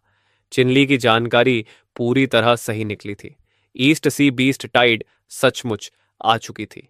पूरी रक्षा रेखा पर फायर खोल दो, लीशान दहाड़ा। उन्हें किसी भी कीमत पर शहर में घुसने मत दो। हमारे पीछे 30 लाख सर्वाइवर्स हैं। भारी तोपों की पूरी लाइन गर्जना करने लगी। अनगिनत गोले लंबी आग की लकीरें छोड़ते हुए समुद्र तट की ओर दागे गए। काली रात एक पल में दिन जैसी चमक उठी। लेकिन जैसे ही रोशनी फैली, सभी सैनिकों के चेहरे पर निराशा छा गई। समुद्र की सतह पर हजारों म्यूटेटेड सी बीस्ट्स लहरों पर सवार होकर आगे बढ़ रहे थे। कुछ विशाल केकड़े आर्मर्ड व्हीकल्स जितने बड़े थे, कुछ उभयचर जीव जहरीले कांटों से ढके हुए थे। समुद्री सांपों के झुंड गोलाबारी के बीच अविश्वसनीय गति से आगे बढ़ रहे थे। लड़ाई शुरू हुए 10 मिनट भी नहीं हुए थे कि पहली रक्षा रेखा पूरी तरह टूट गई। हम और नहीं रोक सकते, एक अधिकारी चिल्लाया। एग्जॉटिक बीस्ट्स बहुत ज्यादा हैं, हमारी पूरी डिफेंस लाइन ढह चुकी है। ली शान ने कमर से पिस्तौल निकालकर मेज पर दे मारी। उसकी आंखों में खून उतर आया था। सामने समुद्र से आती हुई अंधेरी लहरें अब शहर को निगलने के लिए बढ़ रही थीं। ली शान की आंखें लाल हो चुकी थीं। उसने दहाड़ते हुए आदेश दिया, पूरी सेना को सूचना दो, चाहे आज हम सब यहीं युद्ध में मर जाएं, फिर भी लोगों की रक्षा करनी होगी। तभी अचानक धरती कांप उठी। एक ऐसी भयावह शक्ति जिसे शब्दों में बयान करना मुश्किल था, गहरे समुद्र की दिशा से फैलती हुई आई। जियांग सिटी में खंडहरों और बेसमेंटों में छिपे 30 लाख सर्वाइवर्स ने एक साथ अपने सीने में भारी दबाव महसूस किया। ऐसा लग रहा था मानो कोई विशाल पर्वत उनके दिलों पर रख दिया गया हो। सांस लेना तक मुश्किल हो गया। ये क्या है? लीशान ने निराशा भरी आंखों से दूर आसमान की ओर देखा। घना काला धुंध अचानक दो विशाल अस्थि पंखों द्वारा चीर दिया गया। बादलों के बीच से 100 मीटर से भी लंबा एक भयानक एंशियंट ड्रैगन धीरे धीरे नीचे उतर रहा था। उसके शरीर पर गहरे समुद्र की रहस्यमयी शक्ति लिपटी हुई थी। उसकी आंखें दो विशाल लाल लालटेन जैसी चमक रही थीं। उसके शरीर से निकलती मृत्यु की आभा हर जीवित प्राणी की आत्मा तक को जमा रही थी। Level 5 beast king Fuhai ancient dragon आखिरकार प्रकट हो चुका था। प्रलय के शुरुआती चरण में लेवल 5 एक्सोटिक बीस्ट का मतलब ही अजेयता था। वह ऐसा विनाशकारी अस्तित्व था जो अकेले एक पूरे शहर को मिटा सकता था। फुहाई एंशियंट ड्रैगन ने आसमान को चीर देने वाली गर्जना की। उसका विशाल मुंह खुला और भीतर से अथाह अंधकार जैसा ब्लैक ड्रैगन ब्रेथ फूटा। वह सीधे सैन्य तोपखाने की ओर जा गिरा। धम! काली आग ने हजारों मीटर के क्षेत्र को निगल लिया। पूरी हैवी आर्टिलरी पोजीशन एक झटके में खत्म हो गई। जियांग सिटी खत्म हो गया। निराशा शहर में आग की तरह फैल गई। अनगिनत लोगों ने आंखें बंद कर लीं और मौत का इंतजार करने लगे। लेकिन उसी समय ब्लैकस्टोन एयर रेड शेल्टर के भीतर मैं धीरे धीरे अपना कॉफी कप नीचे रख चुका था। स्क्रीन पर फुहाई एंशियंट ड्रैगन काले धुंध के बीच अपनी शक्ति का प्रदर्शन कर रहा था। मेरी आंखों में डर नहीं था, वहां सिर्फ जलती हुई युद्ध की आग थी। शू शाओ का चेहरा बदल गया। ब्रदर ली, तुम्हें बाहर नहीं जाना चाहिए, वो लेवल 5 बीस्ट किंग है। चांग शिनी ने भी मेरा हाथ पकड़ लिया। इतना बड़ा जोखिम मत लो। मैंने धीरे से उसके हाथ पर थपकी दी। मेरे होंठों पर गर्व भरी मुस्कान उभरी। मेरे 9 ड्रैगन्स पुलिंग द कोफिन की पहली जंजीर खोलने के लिए अभी एक चाबी की कमी है और मुझे उस बड़े छिपकली के क्रिस्टल कोर पर दिल आ गया है। इतना कहकर मैं लिफ्ट की तरफ चल पड़ा। पीछे मुड़कर हंसते हुए बोला, जब तक मैं लौटूं मेरे लिए चाय बना देना। चाय ठंडी होने से पहले वापस आ जाऊंगा। उसी समय जियांग सिटी के ऊपर फुहाई एंशिएंट ड्रैगन लगातार ब्लैक ड्रैगन ब्रेथ बरसा रहा था और रक्षा रेखाओं को नष्ट कर रहा था। लीशान ने आंखें बंद कर ली थीं। वह मौत का इंतजार कर रहा था। तभी अचानक तम! जियांग सिटी के बाहरी पहाड़ों की दिशा से एक स्याह काले रंग का प्रकाश स्तंभ आसमान में फूट पड़ा। वह प्रकाश ठंडा नहीं था, उसमें प्राचीनता और सर्वोच्च अधिकार की भावना थी। घना काला धुंध उस प्रकाश द्वारा जबरदस्ती अलग कर दिया गया। वो क्या है? लीशान ने अविश्वास से आंखें खोल दी। शहर के 30 लाख सर्वाइवर्स और बचे हुए सैनिक एक साथ उस दिशा में देखने लगे। ब्लैकस्टोन एयर रेड शेल्टर के ऊपर काले सुनहरे प्रकाश के बीच एक लंबा और सीधा युवा धीरे धीरे आसमान की ओर कदम बढ़ा रहा था। उसके पैरों के नीचे कोई विमान या उपकरण नहीं था। ऐसा लग रहा था जैसे हवा में अदृश्य सीढ़ियां बनी हों। मिस्टर चिन! ली शान की आवाज उत्साह से कांप उठी। वो चिन ली है। मैं लगातार ऊपर चढ़ता गया। मेरी पीठ पर 9 dragons pulling the coffin totem पूरी तरह खुल चुका था। 9 विशाल काले ड्रैगन आकाश में लिपटे हुए थे। उनका आकार सैकड़ों मीटर तक फैला हुआ था। उनकी लाल आंखें एक साथ खुली। वे एक प्राचीन काले ताबूत को खींच रहे थे जो पूरे शहर के ऊपर फैला हुआ था। ताबूत पर लिपटी लाल जंजीरें धीरे धीरे कांप रही थीं। एक प्राचीन, अमर और निषिद्ध दबाव सुनामी की तरह पूरे जांग सिटी पर उतर आया। इस दबाव के नीचे समुद्र से निकले लेवल 1 और लेवल 2 बीस्ट्स तक भय से कांपने लगे। वे जमीन पर लेट गए और डर के मारे चीखने लगे। वो मिस्टर चिन है, ब्लैकस्टोन बेस वाला मिस्टर चिन। वो हमें बचाने आया है। खंडहरों में छिपे सर्वाइवर्स अपनी जगहों से निकलकर आसमान की ओर देखने लगे। उनकी आंखों में आश्चर्य और उम्मीद थी। मैं जमीन से 1000 मीटर ऊपर खड़ा था। सामने 100 मीटर लंबा फुहाई एंशिएंट ड्रैगन था। उसके विशाल शरीर के सामने मैं चींटी जितना छोटा दिखाई देता था, लेकिन मेरे पीछे मौजूद 9 ड्रैगन्स पुलिंग द कोफिन उससे भी ज्यादा भयावह लग रहा था, मानो किसी प्राचीन युग का दुस्वप्न जीवित हो उठा हो। फुहाई एंशिएंट ड्रैगन ने मुझे घूरा। उसकी लाल आंखों में क्रोध चमक उठा। उसने आसमान हिला देने वाली गर्जना की और अपना विशाल मुंह खोल दिया। इस बार पहले से 10 गुना बड़ा ब्लैक ड्रैगन ब्रेथ मेरी ओर टूट पड़ा। वह किसी उल्का की तरह आसमान चीरता हुआ आया। मैंने उसकी ओर देखते हुए तिरस्कार से कहा, तुच्छ चाल। मेरी छाती पर मौजूद पेंगू टोटम अचानक फट पड़ा। मेरे पीछे पेंगू की विशाल छाया प्रकट हो गई।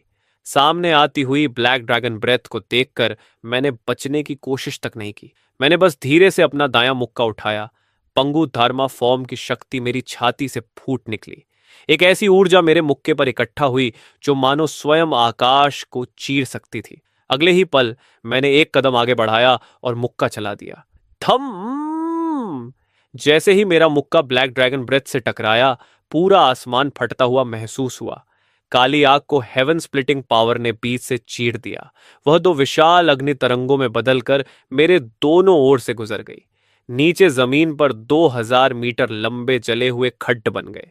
मैं उन दोनों अग्निसागरों के बीच खड़ा था। मेरा शरीर हिला तक नहीं। मेरे पीछे मौजूद पंगु फैंटम ने धीरे धीरे अपना सिर उठाया।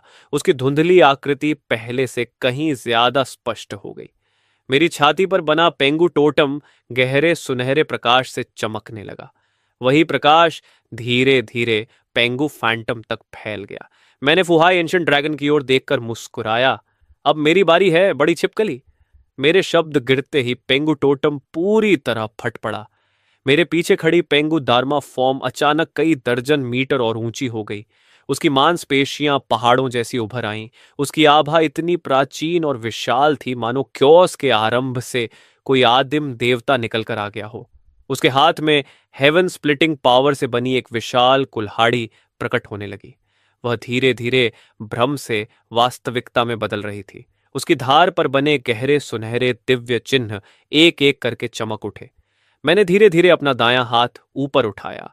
उसी समय पांगु धार्मा फॉर्म ने भी हेवन स्प्लिटिंग जायंट एक्स को ऊपर उठा लिया।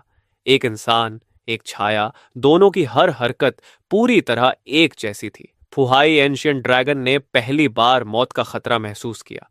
उसकी लाल आंखों में डर उभर आया। उसने पागलों की तरह अपने विशाल शरीर को मोड़ना शुरू कर दिया और दूरी बनाने की कोशिश करने लगा। लेकिन अब बहुत देर हो चुकी थी। लेकिन जैसे ही पंगु धार्मा फॉर्म ने फुहाई एंशिएंट ड्रैगन को लॉक किया, उसके आसपास फैला काला धुंध जैसे जम सा गया। मैंने एक कदम आगे बढ़ाया और गरज कर कहा, पांगु ओपन्स द हेवंस। उसी पल मैंने अपना दायां हाथ नीचे घुमाया। मेरे पीछे खड़ी पांगु धार्मा फॉर्म ने भी वही मूवमेंट दोहराया। हेवन स्प्लिटिंग जायंट एक्स आसमान को चीरती हुई नीचे उतरी। सैकड़ों मीटर लंबी गहरे सुनहरे रंग की एक्स लाइट काले धुंध को काटती हुई आगे बढ़ी, मानो पूरे रात के आसमान को 2 हिस्सों में बांट देगी। फुहाई एंशिएंट ड्रैगन ने जान बचाने के लिए पागलों की तरह अपने पंख फड़फड़ाए, लेकिन अब बहुत देर हो चुकी थी। एक्स लाइट सीधे उसकी विशाल बोन विंग्स पर गिरी। कड़क, उसकी अजेय मानी जाने वाली पंखियां उसी पल टूटकर बिखर गईं। फुहाई एंशिएंट ड्रैगन दर्द से भयानक गर्जना करने लगा। उसका संतुलन बिगड़ गया और वह उल्का की तरह जमीन की तरफ गिर पड़ा। लेकिन मैंने उसे संभलने का मौका तक नहीं दिया। मैंने हवा में जोर से कदम रखा और मेरा शरीर गहरे सुनहरे प्रकाश में बदल गया। अगले ही पल मैं उसके ऊपर पहुंच चुका था। मेरे पीछे पांगु धार्मा फॉर्म भी उसी तरह आगे बढ़ी। मैंने मुट्ठी बांधी और पांगु धार्मा फॉर्म ने हेवन स्प्लिटिंग जायंट एक्स को दोनों हाथों से ऊपर उठा लिया। फुहाई एंशिएंट ड्रैगन ने मुश्किल से सिर उठाया। उसकी लाल आंखों में पहली बार डर साफ दिखाई दे रहा था। मैंने ठंडी आवाज में कहा, अब टूट जा, और मुक्का आगे बढ़ा दिया। उसी समय पंगु धर्मा फॉर्म ने पूरी ताकत से जायंट एक्स नीचे दे मारी। ठमम! पूरी धरती हिल गई। एक्स से सीधे फुहाई एंशिएंट ड्रैगन के सिर पर गिरी। हेवन स्प्लिटिंग पावर उसकी खोपड़ी के अंदर घुसकर पूरे शरीर में फैल गई। जांग सिटी के बाहरी इलाके की जमीन फट गई। कई दर्जन मीटर गहरा विशाल गड्ढा बन गया। चट्टानें आसमान में उड़ गईं। फुहाई एंशिएंट ड्रैगन का विशाल शरीर उस गड्ढे में जा ढसा। उसकी आंखों की लाल रोशनी तेजी से बुझने लगी। कुछ ही सेकंड बाद वह पूरी तरह मर चुका था। मेरे पीछे मौजूद पंगु धारमा फॉर्म धीरे धीरे गायब हो गई। मैं गड्ढे के किनारे खड़ा था। मेरी छाती पर मौजूद पंगु टोटम अभी भी हल्की सुनहरी चमक दे रहा था। Level 5 beast king Fuhai ancient dragon खत्म हो चुका था। पूरी लड़ाई 3 मिनट से भी कम समय में खत्म हो गई। किसी को समझ ही नहीं आया कि हुआ क्या। काला धुंध हट गया और ब्लड मून की लाल रोशनी फिर से धरती पर फैल गई। मैंने law of heaven and earth बंद कर दिया और मेरा शरीर फिर सामान्य आकार में लौट आया। मैं एंशिएंट ड्रैगन के सिर पर उतरा और हाथ को चाकू की तरह इस्तेमाल करके उसकी खोपड़ी खोल दी। अंदर से बास्केटबॉल जितना बड़ा एक क्रिस्टल कोर निकला जो काले और सुनहरे रंग की रोशनी छोड़ रहा था। उसके अंदर समुद्र जैसी विशाल ऊर्जा भरी हुई थी। मैंने संतुष्ट होकर उसे हाफ लाइफ स्पेस में रख लिया। अपने बीस्ट किंग की मौत के बाद बाकी सी बीस्ट्स पूरी तरह टूट गए। वे डर कर वापस समुद्र की तरफ भागने लगे। जांग सिटी बच गया। मिस्टर चिन ने हमें बचा लिया। धन्यवाद मिस्टर चिन। पूरे शहर में लोगों की आवाजें गूंजने लगीं। लेकिन मैंने इन जयकारों पर ध्यान नहीं दिया। मैंने सिर्फ ली शान की तरफ देखा और कहा, ली शान, इतनी तारीफ की जरूरत नहीं है। अगर ऑर्डर फोर्स कल रात अपनी जान लगाकर रक्षा न करती तो शायद जियांग सिटी मेरे आने तक बचता ही नहीं। ली शान की आंखें लाल हो गईं। उसके पीछे खड़े कई अधिकारी भी चुपचाप सिर झुका चुके थे। मैंने आगे कहा, सर्वाइवर्स को जल्दी शिफ्ट करो, डिफेंस लाइन दोबारा बनाओ। बीस्ट टाइड सिर्फ शुरुआत थी, असली मुसीबत अभी बाकी है। ली शान ने गंभीरता से सिर हिलाया। चिंता मत कीजिए मिस्टर चिन, अगर आगे कोई लेवल 5 या उससे ऊपर का बीस्ट दिखाई दिया तो हम तुरंत आपको सूचना देंगे। मैंने जवाब दिया, लेवल 5 से ऊपर के बीस्ट मैं संभाल लूंगा। इतना कहकर मैं वापस ब्लैकस्टोन बेस लौट आया। मॉनिटरिंग रूम में पहुंचकर मैंने मेज पर रखी चाय उठाई और एक घूंट लिया। चाय अभी भी गर्म है। ब्लैकस्टोन एयर रेड शेल्टर के सबसे नीचे वाले कोर चैम्बर में मैं ध्यान लगाने के लिए बैठ गया। मेरे हाथ में फुहाई एंशिएंट ड्रैगन का लेवल 5 क्रिस्टल कोर था। इसके अंदर की ऊर्जा ब्लड पाइथन के क्रिस्टल कोर से कम 100 गुना ज्यादा थी। कोई आम अवेकनर इसे सीधे निगल लेता तो उसका शरीर फट जाता, लेकिन मैं अलग था। मैंने बिना हिचकिचाए क्रिस्टल कोर अपनी छाती पर रखा और प्राइमोर्डियल पावर को पूरी ताकत से चलाया। थम! बर्फ जैसी ठंडी काली ऊर्जा बाढ़ की तरह मेरे शरीर में घुस गई। मेरी त्वचा पर काला फ्रॉस्ट जमने लगा। हड्डियां दबाव से चरमराने लगीं। मैंने ठंडे स्वर में कहा, एक मरे हुए छिपकली के बच्चे की ऊर्जा मुझे दबा नहीं सकती। उसी समय पेंगु टोटम चमक उठा। हेवन स्प्लिटिंग पावर ने उस काली ऊर्जा को जबरदस्ती कुचल दिया और उसे शुद्ध ओरिजिन पावर में बदलकर मेरे शरीर में भेजना शुरू कर दिया। साथ ही मेरी पीठ पर मौजूद 9 dragons pulling the coffin totem गर्म होने लगा। ऐसा लगा जैसे 9 काले ड्रैगन मेरी त्वचा के नीचे धीरे धीरे घूम रहे हों। उस प्राचीन काले ताबूत पर बंधी पहली लाल जंजीर पूरी तरह कांपने लगी। फिर मेरी आत्मा की गहराई में एक टूटने की आवाज गूंजी। कड़क! पहली लाल जंजीर टूट गई। थम! काले ताबूत के अंदर से अथाह और रहस्यमयी ऊर्जा बाहर निकली। मेरी आंखों के सामने अंतहीन अंधकार फैल गया।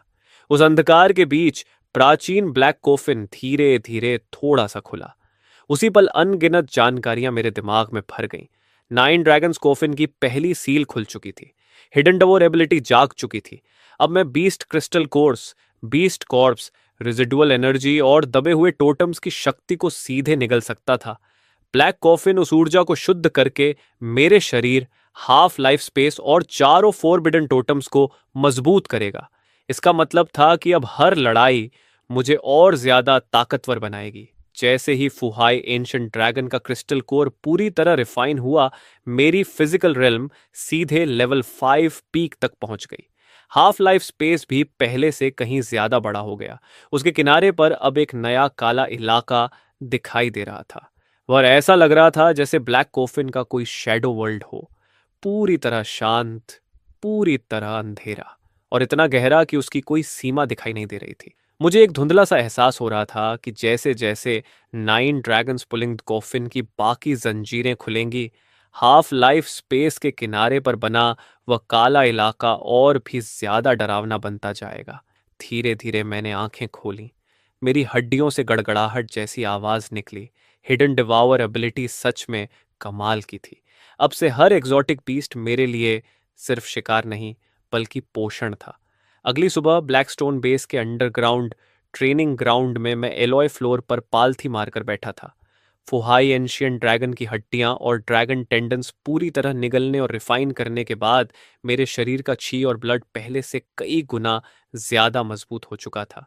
Nine dragons pulling the coffin की पहली जंजीर खुल चुकी थी और हिडन डिवॉर एबिलिटी भी पूरी तरह मेरे शरीर का हिस्सा बन चुकी थी। अब साधारण क्रिस्टल कोर्स से मुझे बहुत कम फायदा मिलने वाला था।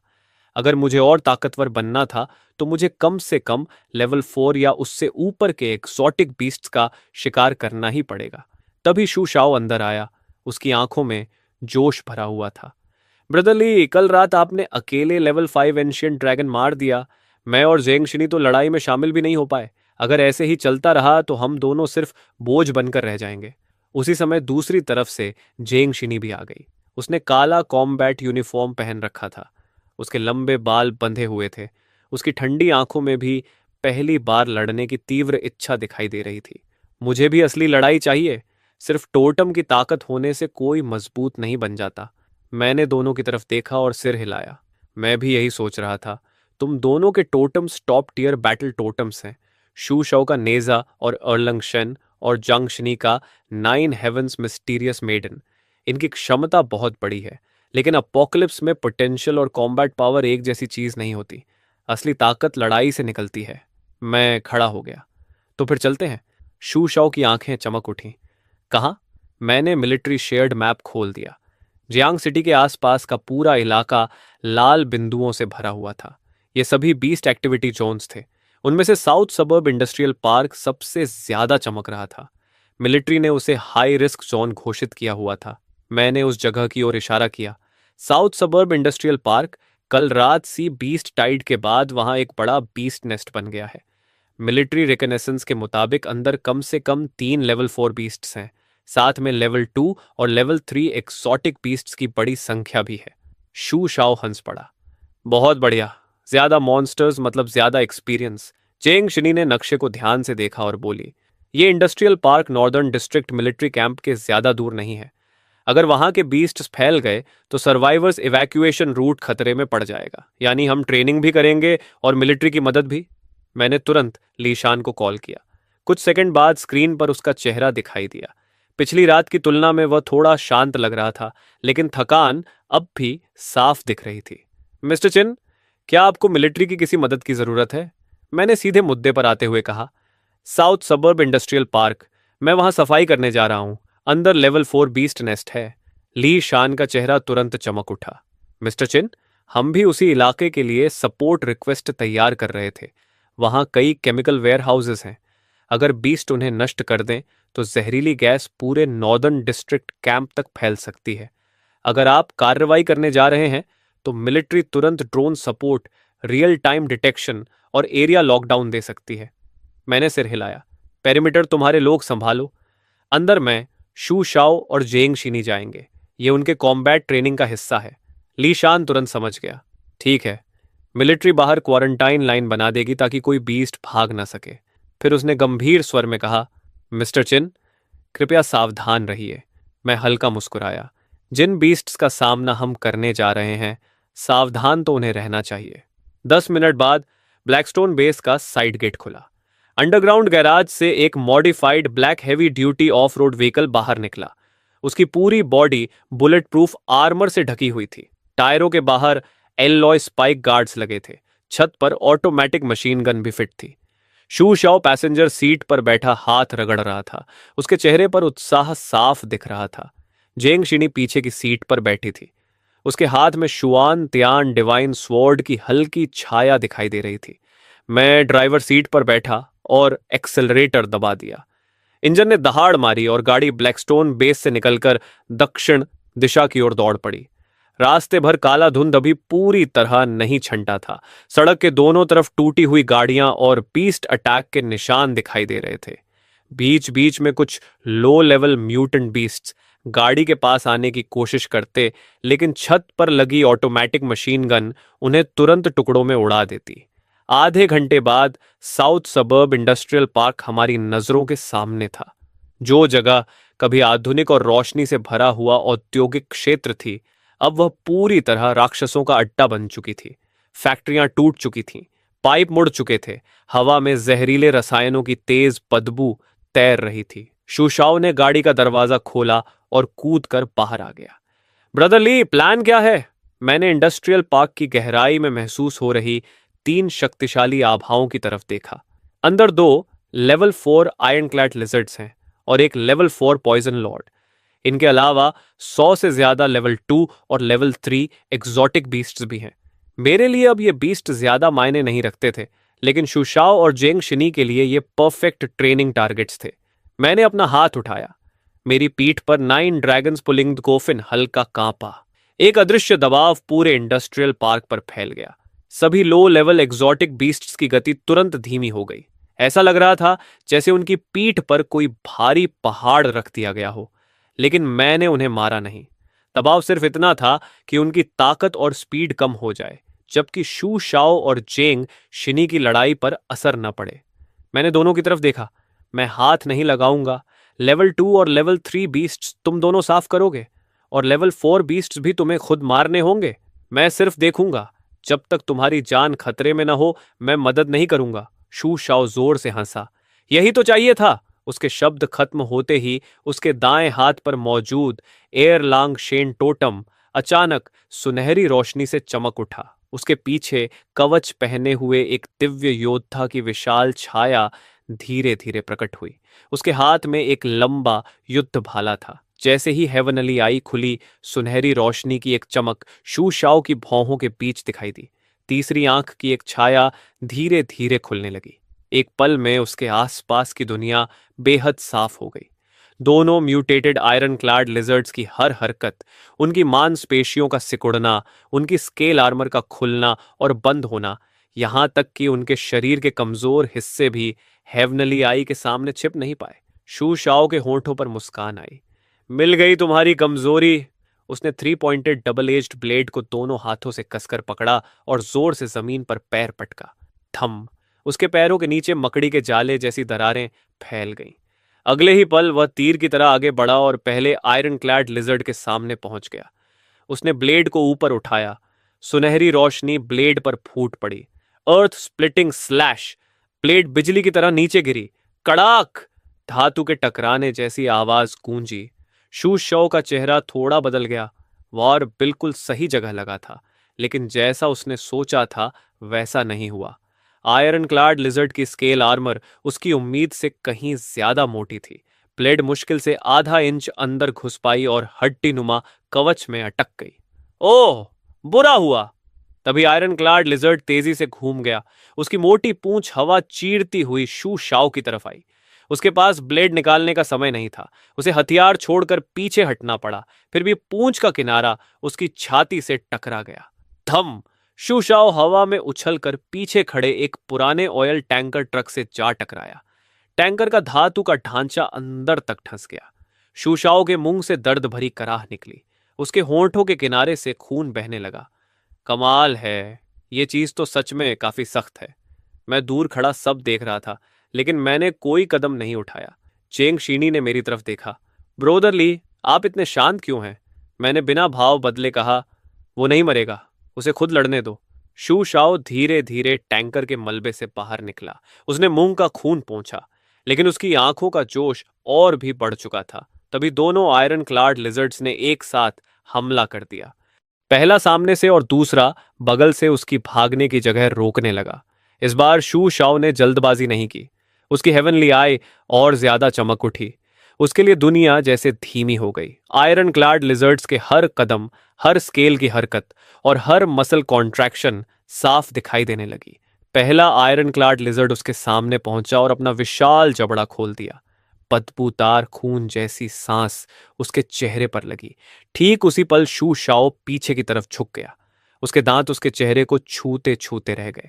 उसी समय उसने फिर से जमीन पर पैर पटका और फिसलते हुए बीस्ट के पेट के नीचे पहुंच गया। हेवनली आई ने तुरंत निशाना लॉक कर लिया।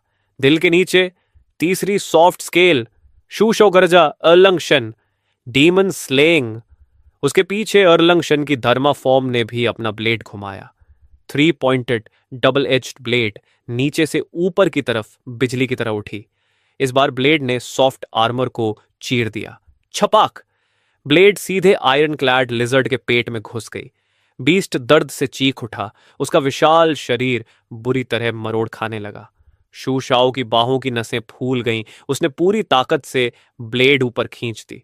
खुल जा चीरर! आयरन क्लाड लिजर्ड का पेट पूरी तरह फट गया। उसका विशाल शरीर जमीन पर गिर पड़ा और कुछ सेकंड तड़पने के बाद शांत हो गया। लेकिन शू शाओ को सांस लेने का मौका भी नहीं मिला। दूसरा आयरन क्लाड लिजर्ड पीछे से झपटा। उसने शू शाओ पर हमला नहीं किया। उसकी दिशा अचानक बदल गई। वह सीधे बगल में मौजूद आधे टूटे केमिकल स्टोरेज टैंक की तरफ भागा। जंग शिनी का चेहरा बदल गया। यह टैंक तोड़ना चाहता है। अगर टैंक फट जाता तो जहरीली गैस पूरे इंडस्ट्रियल पार्क में फैल जाती। शू शाओ ने सिर उठाया। उसकी हेवनली आई की रोशनी अचानक और तेज हो गई।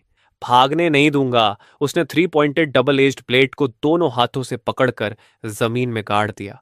उसके पीछे अर्लंग शेन की धारमा फॉर्म और ज्यादा स्पष्ट हो गई। धारमा फॉर्म की हेवनली आई भी खुल गई। दो सुनहरी किरणें हवा में मिलीं और सीधे दूसरे आयरन क्लाड लार्जर्ड पर जा टिकी। हेवनली आई अनसोल लॉक!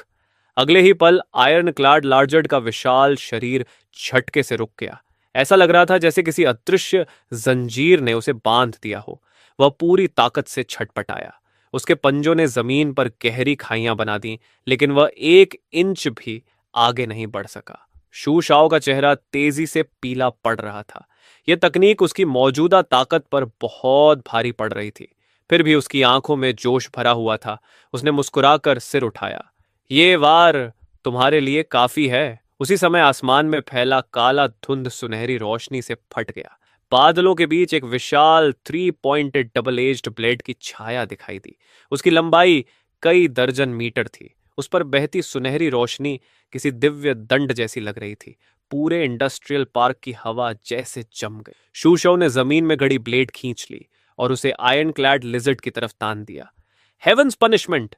अगले ही पल आसमान से वह विशाल ब्लेड शैडो बिजली की तरह नीचे गिरी। धमम! सुनहरी ब्लेड सीधे आयरन क्लैड लिजर्ड के सिर पर आ गिरी। उसकी भारी काली आर्मर एक पल में टूट गई। विशाल शरीर जमीन में धंस गया। कई दर्जन मीटर लंबी दरार चारों तरफ फैल गई। पत्थर आसमान में उड़ गए। धूल और धुआं हर तरफ छा गया। जब सुनहरी रोशनी धीरे धीरे खत्म हुई तब लेवल 4 आयरन क्लैड लिजर्ड गहरे गड्ढे में पड़ा हुआ था।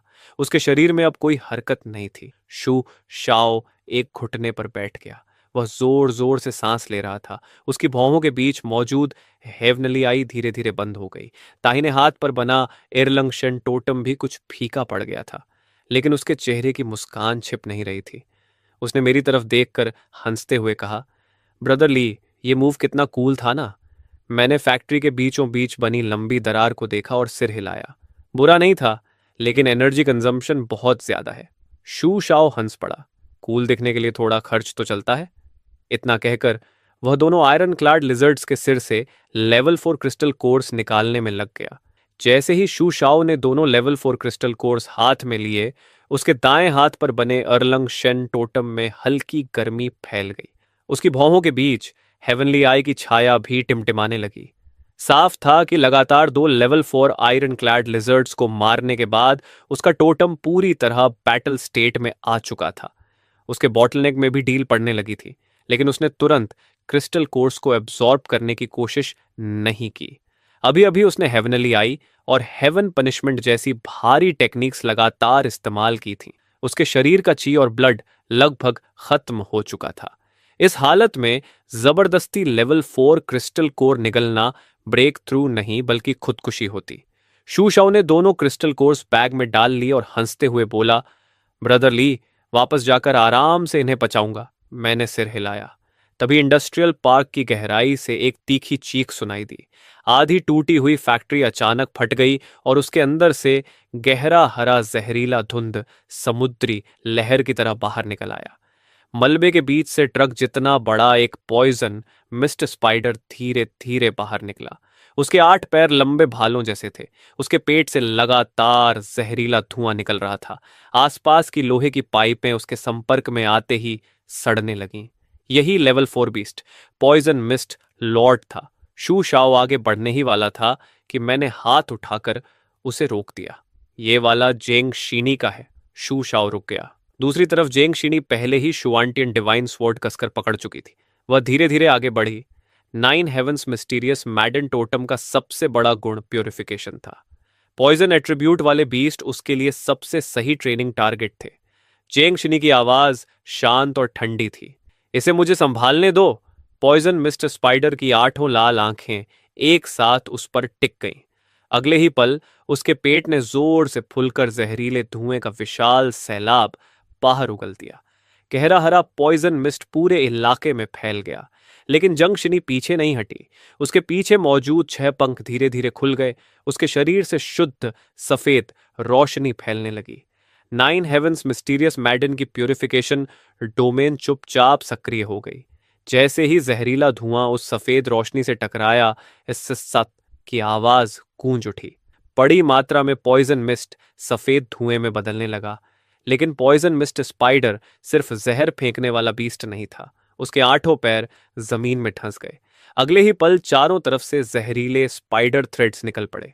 वे हर दिशा से जेंग शिनी को जकड़ने दौड़े। जेंग शिनी ने तलवार घुमाकर सामने के थ्रेड्स काट दिए, लेकिन बगल और पीछे से और ज्यादा थ्रेड्स निकल आए। उनमें से एक उसके कॉम्बैट सूट को छू गया। कपड़ा तुरंत सड़ गया और उसकी त्वचा पर हल्का नीला काला निशान उभर आया। शू शाओ का चेहरा बदल गया। सावधान! लेकिन जंगशिनी ने पीछे मुड़कर भी नहीं देखा। उसने बाएं हाथ से घाव को छुआ। 9 हेवंस मिस्टीरियस मैडन टोटम हल्का चमका। कुछ ही सेकंड में जहर उसके शरीर से बाहर निकल गया। मैं ठीक हूं? उसने पॉइजन मिस्ट स्पाइडर की तरफ देखा। उसकी आंखें और भी शांत हो गईं। ये सिर्फ जहर नहीं फैला रहा, ये पूरा जाल बिछा रहा है। मैं दूर खड़ा यह सब देखकर हल्का सा मुस्कुराया। जेंगशिनी की कॉम्बैट टैलेंट मेरी उम्मीद से भी बेहतर थी। पूरे फैक्ट्री रूइंस में फैले स्पाइडर थ्रेड्स अब हल्की हरी रोशनी छोड़ रहे थे। कुछ ही मिनटों में पूरा इलाका जहरीले जाल में बदल गया। अगर कोई गलत कदम रखता तो तुरंत फंस जाता। जेंग शीनी ने धीरे से आंखें बंद कर लीं। उसके पीछे 9 हेवंस मिस्टीरियस मैडन धर्म फॉर्म उभर आई।